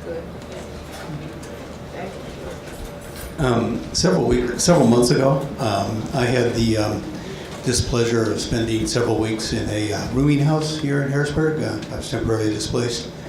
I don't have a specific complaint about this place, because I'm not a codes person, but is it possible to file like a general complaint against a rooming house establishment? This one in particular just seems like it's a catastrophe waiting to happen. If there was ever a fire in this building, I'm sure it'd be a huge and horrible thing. The one over here on 7th Street, 22, whatever. So I don't have a specific complaint, but is it possible to file a general complaint, or at least ask for an inspection of some sort? I think more of that second thing, because we are going back through and catching a lot of our rooming houses, and we know I know exactly what you're talking about, and there's some particular issues there. But yeah, I think we're going back through. We have maybe about 28, 29 rooming houses in the city, and we have been progressively doing those, along with getting up to speed on our rental inspections. But we will make note of that, and that will be on the list. I was wondering if 420 Wiley Street, property at the corner of Riley and Fulton, which I see on the county website is owned by the Redevelopment Authority. Is that slated for demolition? They've already gotten bids. They already did it, they took it down. Front Street, 6th Street anyway. 420, they've already gotten bids to demolish if it hasn't. We were aware of it. There was a complaint, and I was already informed that they've already secured bids to demolish the property. That's right. Yes, I got that exactly from Mr. Davis. How long ago? I have a follow-up question on the rooming house issue. When you indicated that there's probably 28, are you talking about 28 that are properly licensed within the city? Yes. Those that are not properly licensed, what division, if you suspect that there's a rooming house operating on your block illegally, who should be contacted about that? Us, codes. Now, the thing about it is, this is one of the complaints that we get. If you have a property and you just see people coming in and out, there's that alleged rooming house. Okay, if it's owner occupied, If it's not. If it's not owner-occupied, that's easy. Okay, that's way easier. But if it's owner-occupied, and we do encounter these, well, we believe this is a ribbing house. Well, we have a little difficult time getting entry into an owner-occupied property to investigate it. We can do some outreach, just to see. But we've had this before. Just because there's a lot of people, going in and out, doesn't necessarily give us enough evidence to actually go in the property. If it's a rental property, that's very easy. The problem is with the rental, they do it, they correct it, they change it back, they correct it, they change it back. So that's one of the things that I talked with Councilman Johnson about. Can't you, is there a way to give like information to all new homeowners that they have this information about what to do, what you can't do, with the city codes and stuff? It's hard to keep track of the change of ownership. It happens pretty frequently, but I see where you're going. I would say just to piggyback on your question, I think one thing would be helpful, and this is where it's helpful for the citizen participation. A lot of times you guys see your new neighbors before the city even realizes it. And what you can refer your neighbors to do is visit the city website. And that's where it'll list all of our ordinances, the different departments. They have different questions because there's different things that they may see that they may not even know of or aware of before they, we label them as code offenders. But this is where, becoming neighborly, getting to know your neighbors is really, really helpful as far as, knowing that you already planted the seed inside their head so they can be aware of our city ordinance and policies. Yeah, but they might do something and say, "Oh, I didn't know that." And when they come across that, you still have the mechanism to be able to report them. But from a city standpoint, we can't. Realtor give them, this is what the. I mean, what we can do is we can, and I'm not speaking for anyone, we can, talk to our economic development director and see if they're to the Realtor Association about referring people to our website. But on our website, we have plenty of information from who to contact, where to go, all different things that, if you're a new resident inside the city of Harrisburg, you can quickly figure out the ropes and the do's and the do's and the don'ts, So. Do you deal with historic district stuff? That'd be a planning director. Planning director. Good evening. How much latitude does codes have regarding houses that are purchased and set up as drug and alcohol halfway houses? There have been many popping up throughout this city under the radar. There's one that has popped up next to me, but I am on it. I have spoken with codes. I have spoken with building and housing. There is a lot going on. I had to call the cops 2 weeks ago because they were arguing and cussing and carrying on. Is it zoned residential? Is it zoned commercial? Our block is zoned residential. The person that purchased the house does not live there. He has a house manager living on the first floor, and the second floor he has various men, some with ankle monitors, some who are in and out all night, and I am concerned. I'm concerned for myself, and I'm concerned about the citizens, the senior citizens in my block who are deathly afraid of this. Well, our part in that, obviously it's a change of use, it is zoning. From our part, I know the property you're talking about. We'll do it at evidence gathering. That's our part, but we don't have that enforceability, but we can have the ability to gather whatever evidence is necessary to dovetail onto any kind of complaint that goes through the zoning. Our information had absolutely zero twice, through the property. So there wasn't that absolute evidence that could be put into a particular zoning complaint. But, and I don't know if you were contacted on this, but that is coming before the zoning hearing board. Well, how are they allowed to do this? How they were told? Well, I was told by codes that they were given a week to shut down. And then the owner comes up saying, oh, we have a plan. And then everything is allowed to continue as it was. They did not send a petition around the neighborhood letting us know what was going on. The owner does not live here, he lives in Mechanicsburg. And it's just a zoo. Yeah, our part, I mean, there was no threat by us. We didn't have anything within our codes to shut it down. Our part was the electrical. And that's why I think I relays that to that resulted in a citation that ultimately resulted in a hearing. But there wasn't anything that we could do to shut that because there wasn't any evidence to shut it down under any of our particular codes. However, that's why the zoning had to come into play on it. And that was the last word I have as of, I don't know, maybe it was a couple of days ago or yesterday, that was coming before the zoning hearing board. And I don't know if that was related to you or not, because that's strictly related to that particular use, and that would come under the municipal planning code and a zoning violation or however they go on for. Well, yes, Mr. Farrell has been in touch with me and kept me apprised of a lot of things. Right. But will I be able to attend the zoning board hearing? Absolutely, absolutely. And is this during the day or during the evening? It's in the evening? Oh, that's even better. Oh. If you get in contact with Jeffrey Knight, no. I'm just saying as far as when the zoning meeting is, if you get in contact with 311 and ask for when is the next zoning minutes and meetings and agenda, you are entitled to that information. So you can be apprised of what they're going to be speaking about, so you can be at that meeting. Here, Hold on. Get it.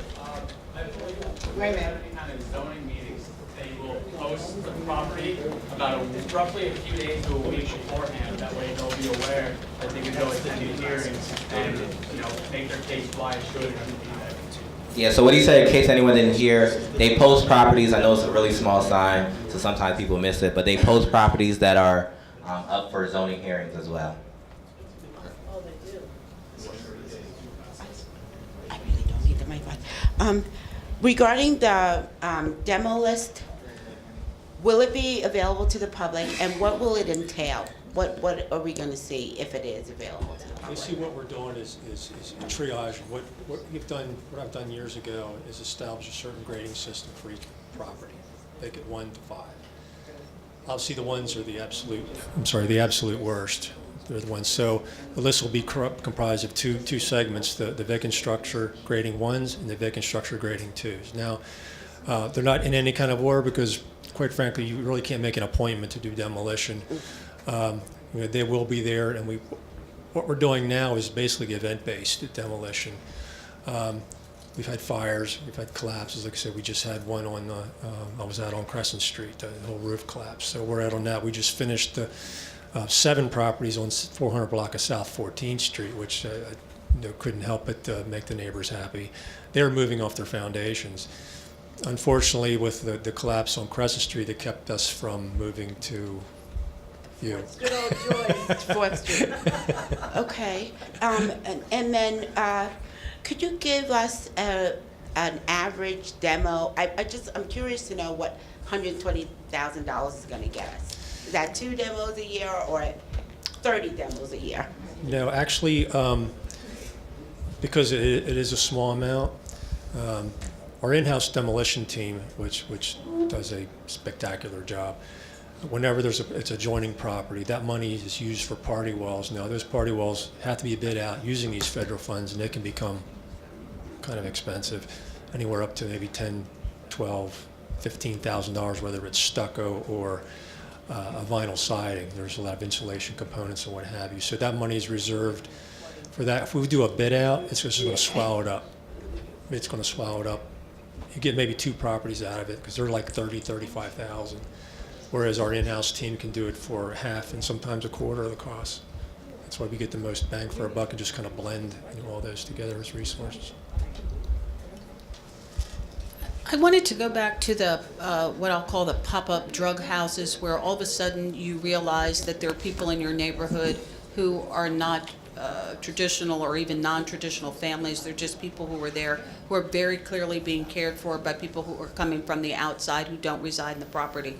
There is no ordinance in the city of Harrisburg that requires notice to the people in a neighborhood when a house of this type, whether it be drug and alcohol or reentry population, sex offenders, are moving on to the block, because it's very obvious when all of a sudden you notice that there is a strange configuration of people living in the community, and you have absolutely no knowledge of it, and you have no way, unless they're sex offenders, of determining, you know, what their backgrounds are. So, I mean, we can fight this battle one by one, but when we recognize that this is a problem that is developing throughout Harrisburg, there's like a central theme. When one person gets away with something, they realize that, okay, this is a way I can make money on a property in the city of Harrisburg, and it just flourishes. So again, I would ask, if there is not existing municipal law on the books relating to this, is it possible to do some type of legislative workshop, both at a state level and at a local municipal level,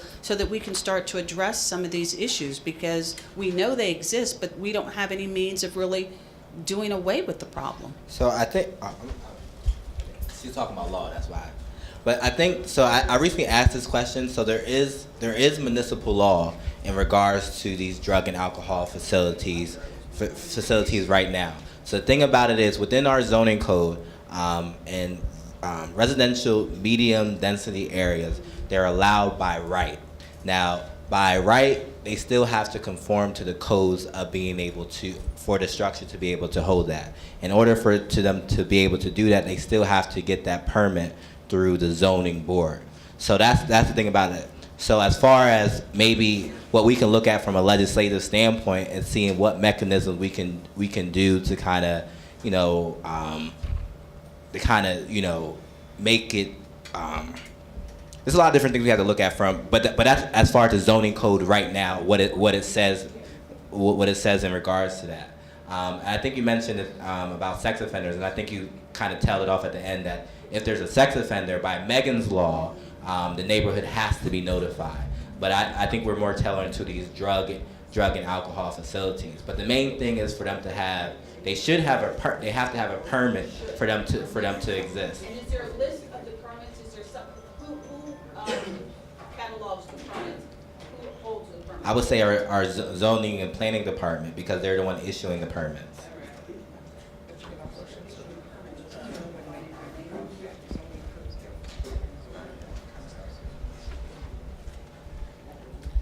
I'd just like to know if we can have similar meetings like this set up in the future to deal specifically with zoning, because I think a lot of our questions have to do with that, and I have some questions regarding how the variances are issued and how the public can be notified about those in advance when there is something coming up for variance. It's always advertising.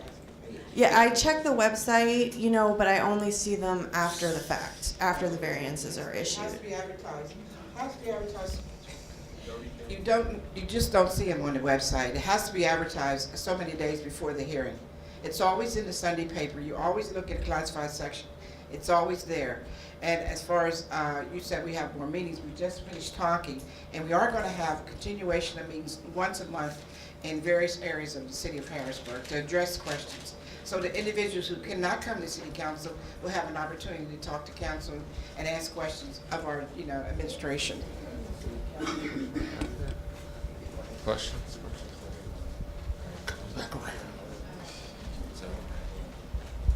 I don't want to put anybody on the spot, but I noticed upon a deed transfer within the city, there's a fee attached to that deed transfer for demolition. I think it averages about $15. I could be wrong, but on the one I saw, it was $15. Where exactly does that money for that $15 go that's earmarked for demolition on a deed transfer? Do you get to have that money, or is that part of the... You have to actually petition the county. It goes into a pot county-wide. Okay. And, we had discussed that at the Blight Roundtable, where this money's going, and you have to actually, send in a petition, as others are going to do, for the purpose of demolition against whoever wins it. Oh, okay, so you guys kind of... We don't just automatically get it. It'd be nice. Yeah. But I'm just asking, where does it go? That's what I'm trying to figure out. So you guys have an opportunity opportunity to sit at that round table and go, hey, how do Well, we that's divvy what we this did, up? earlier this year, we discussed that, and they kind of detail a little bit about it. And just to piggyback on that too, and I know this was mentioned, one of the important things that is coming up that City Council will be having to review is the budget. So usually the way the process goes is the mayor meets with the department heads, he presents it to City Council, and then we have different budget hearings. So like I start off the meeting, the two biggest issues within the city is crime and blight. And one of the things that I'm going to be looking for within the budget, and I think my fellow council members as well, is looking to possibly increase the amount of money that's going to demoing properties. I think it's been an issue that's been going on for a very, very long time, and it just seems like we have to kind of almost set up a plan of saying like, hey, these are the amount of properties based upon our capital improvement and what's going on. We can commit to doing this much, and this is how much it's going to be knock off. But we have to be committed to making sure that we're putting the proper amount of resources to get there. But as things happen with fires and things, like Dave said, we have to go by priority and getting those properties down. But this is clearly a big issue anywhere inside the city you go. So I know from our standpoint, we're committed to allocating more money towards that line item. I have issues with trash cans. Those trash cans, I mean, they're out in front of people's property, they look horrible. Isn't there anything that we can do about the trash cans? We are actually, I'm Wes Majors, I'm the chair of Public Works. We're actually in the process of updating our sanitation ordinance. I've been working directly with the Law Bureau and Aaron Johnson. We're just waiting to finish up that before we bring it back down. And when we do bring it back down, it will have some additional, hopefully we'll have some additional enforcement procedures available for folks that are leaving their trash can out overnight. There actually is an ordinance on the books that requires you to pull your trash can in after a certain amount of time.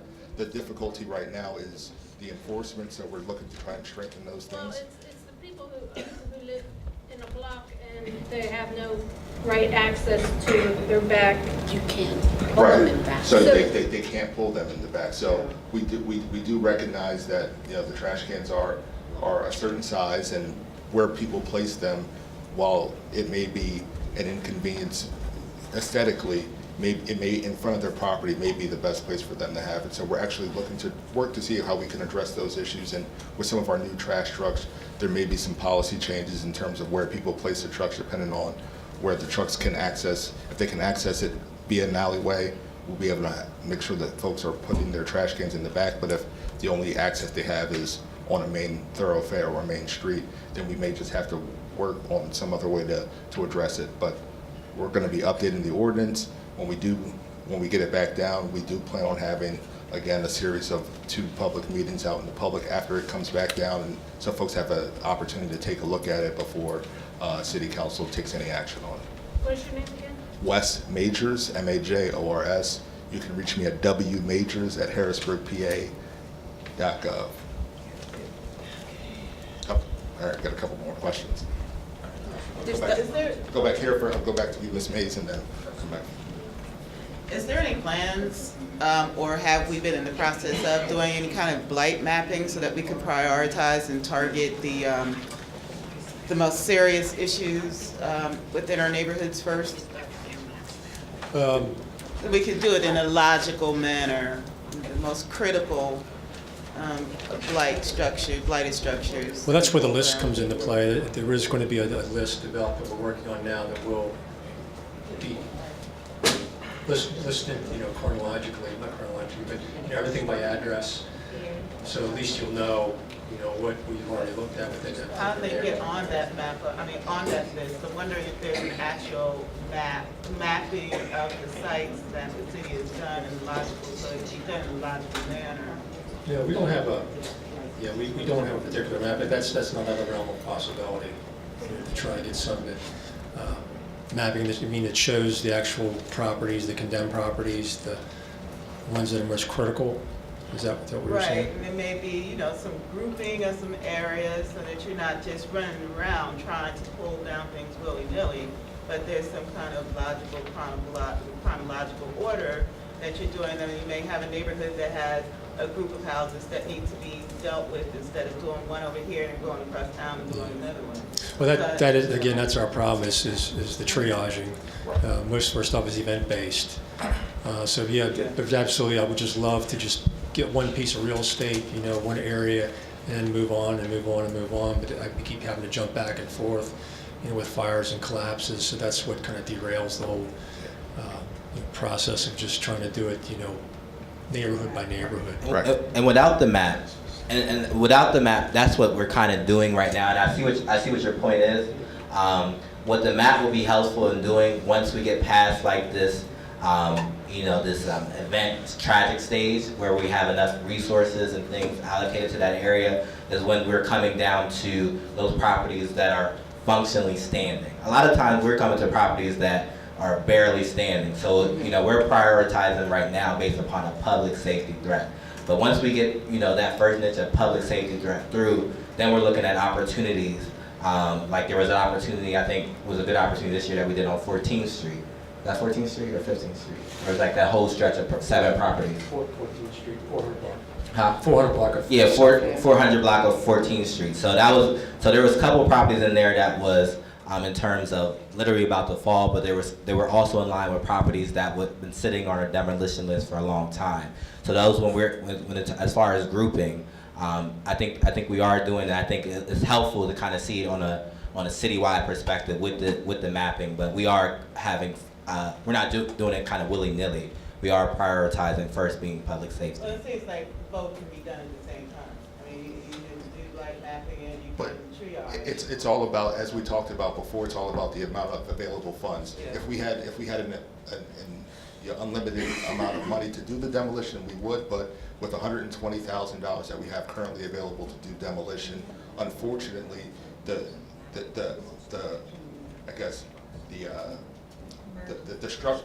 sort of structure we have to take as a city is to do that. I mean, if we were in a perfect world, we would love to be able to take down the properties, but also you have to remember that all the properties may not just be owned by a public entity, but they could be a private entity. You wouldn't want someone to just come in and, if you own a property, and just demo it because of the current status of it. So there is a process in place that, as Mr. Patton mentioned, so we're trying to take care of a lot of issues all at once with limited funds. So, you know, we're doing all that we can. We're all working together to try and resolve some of these issues. Just wanted to know if the Blight Roundtable was open to the public. It was at the 3rd Street hack. That was earlier this year. Okay, will there be another, I mean, is it an ongoing? That was, they do come around, and I get emails. I think the last email that I have, this was one here, the other one was in actually Mahanoy City. So they go in different places. We're going to take about 2 more questions. I want to stay to our commitment of leaving the Y by 8 o'clock. So we'll take about two more questions, and then we'll wrap up. I had 2 things. All right. One, this gentleman in front of me was saying that you need a correct address on there. Would you guys be able to take GPS lat long locations on there? I know you said you go back to your map to refer. Yeah, what we do is we have a zoning map that's on a computer that the inspectors don't have any kind of capabilities, within the field. It's Google Maps pulls it up. Yeah, we don't have phones or this sorts of phones or anything like that in the field. It's something we are looking forward to, and I'm not all that. You can pull up your personal phone. Well, I can't use your personal phone. But yeah, it's something we're looking at, because I know like some other municipalities, they have tablets or what have you that they can access stuff, and that's something that we are moving toward. We just haven't gotten there yet. So before you get to the field, if I give you multiple lat longs, the GPS coordinates, maybe get the actual positions of these like blighted neighborhoods or these rundown locations ahead of time before you get to the field. He's saying, when we get to the lot, and if we use our GPS, and the GPS gives us the coordinate, yes, could we write that on the application and give you that, rather than saying, 2200 block of 4th Street? I'd say you could try it. I mean, I'm not all that technically savvy. I still have an 8-track answering machine at home. Okay. So,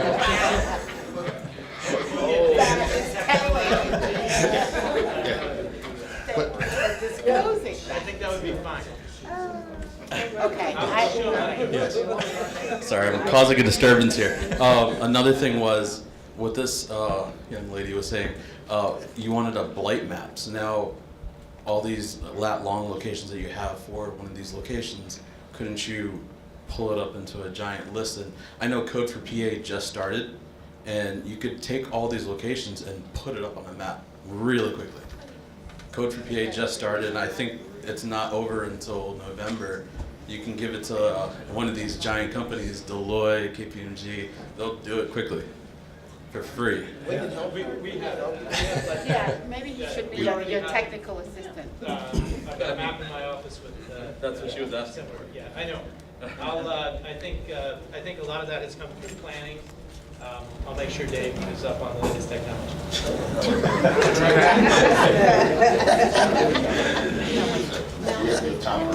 One more question. One more. Anyone that did not get an opportunity to answer a question first before we go to, anyone that did not get an opportunity to ask a question, do you have a question? All right. Well, I guess we'll. I have a comment, really. Okay. I just want to say, my name is Joyce Vanderhorst Gamble. I'm from the chairperson of Camp Curtin Community United Committee. And the thing of it is, I get out out of my house at 5 o'clock every morning, and I clean up the street. I move the garbage pails out for the lazy ones that can't get up, and I also bring them back when they can't even put them back to their house. So the question is, how important is your neighborhood? Okay, because me and several other people are trying to organize a neighborhood watch, get the neighborhood involved. You don't want to move, you're here, you're stuck. We got the drugs going on, we got the shootings, we got our halfway houses, we got people getting killed. I live on the 2100 block between Woodbine and McClay. Last week we had 10 gunshots. This week we had 7. I mean, and just by me going out, cleaning up and showing some concern for my neighborhood, now I got about 5 people cleaning up. Okay, so one person can make a difference. Okay, the drug dealers, they do not bother me because I do not bother them. But if they threaten to burn down a house or they threaten to hurt one of the children, then it becomes a police matter. I've already told them that. They know I'm going to call the police. So don't act crazy here on this crazy block, which already has been labeled, Ground Zero or the war zone.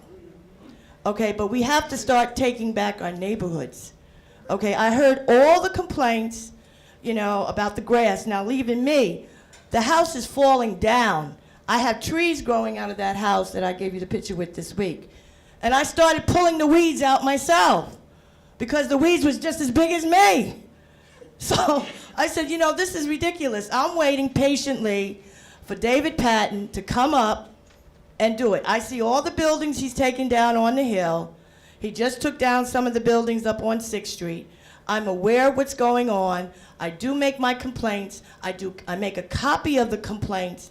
And push come to shove, if you don't get any answer, take it to the news. Let everybody know about it, because you're probably not alone. But sometimes we need to take our own step forward. Okay, we need to start working together, because people are dying out here in the street. Okay, lives matter. Everybody's lives matter. And that's all I have to say.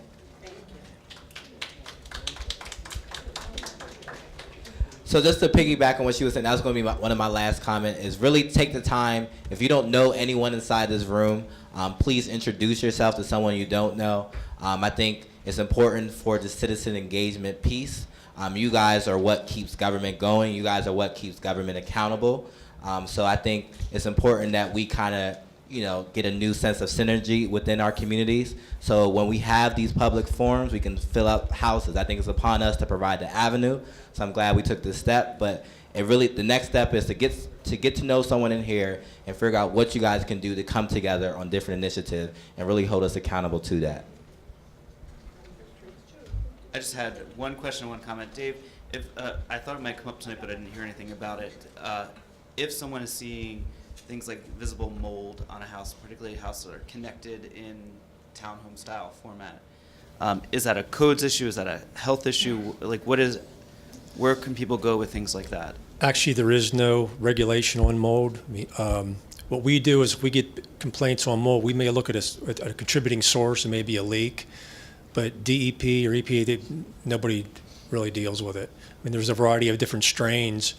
Everyone says black mold, and yeah, it may be black. The most serious strain that is extremely health hazardous is basically dominated like down south, like they're in Texas.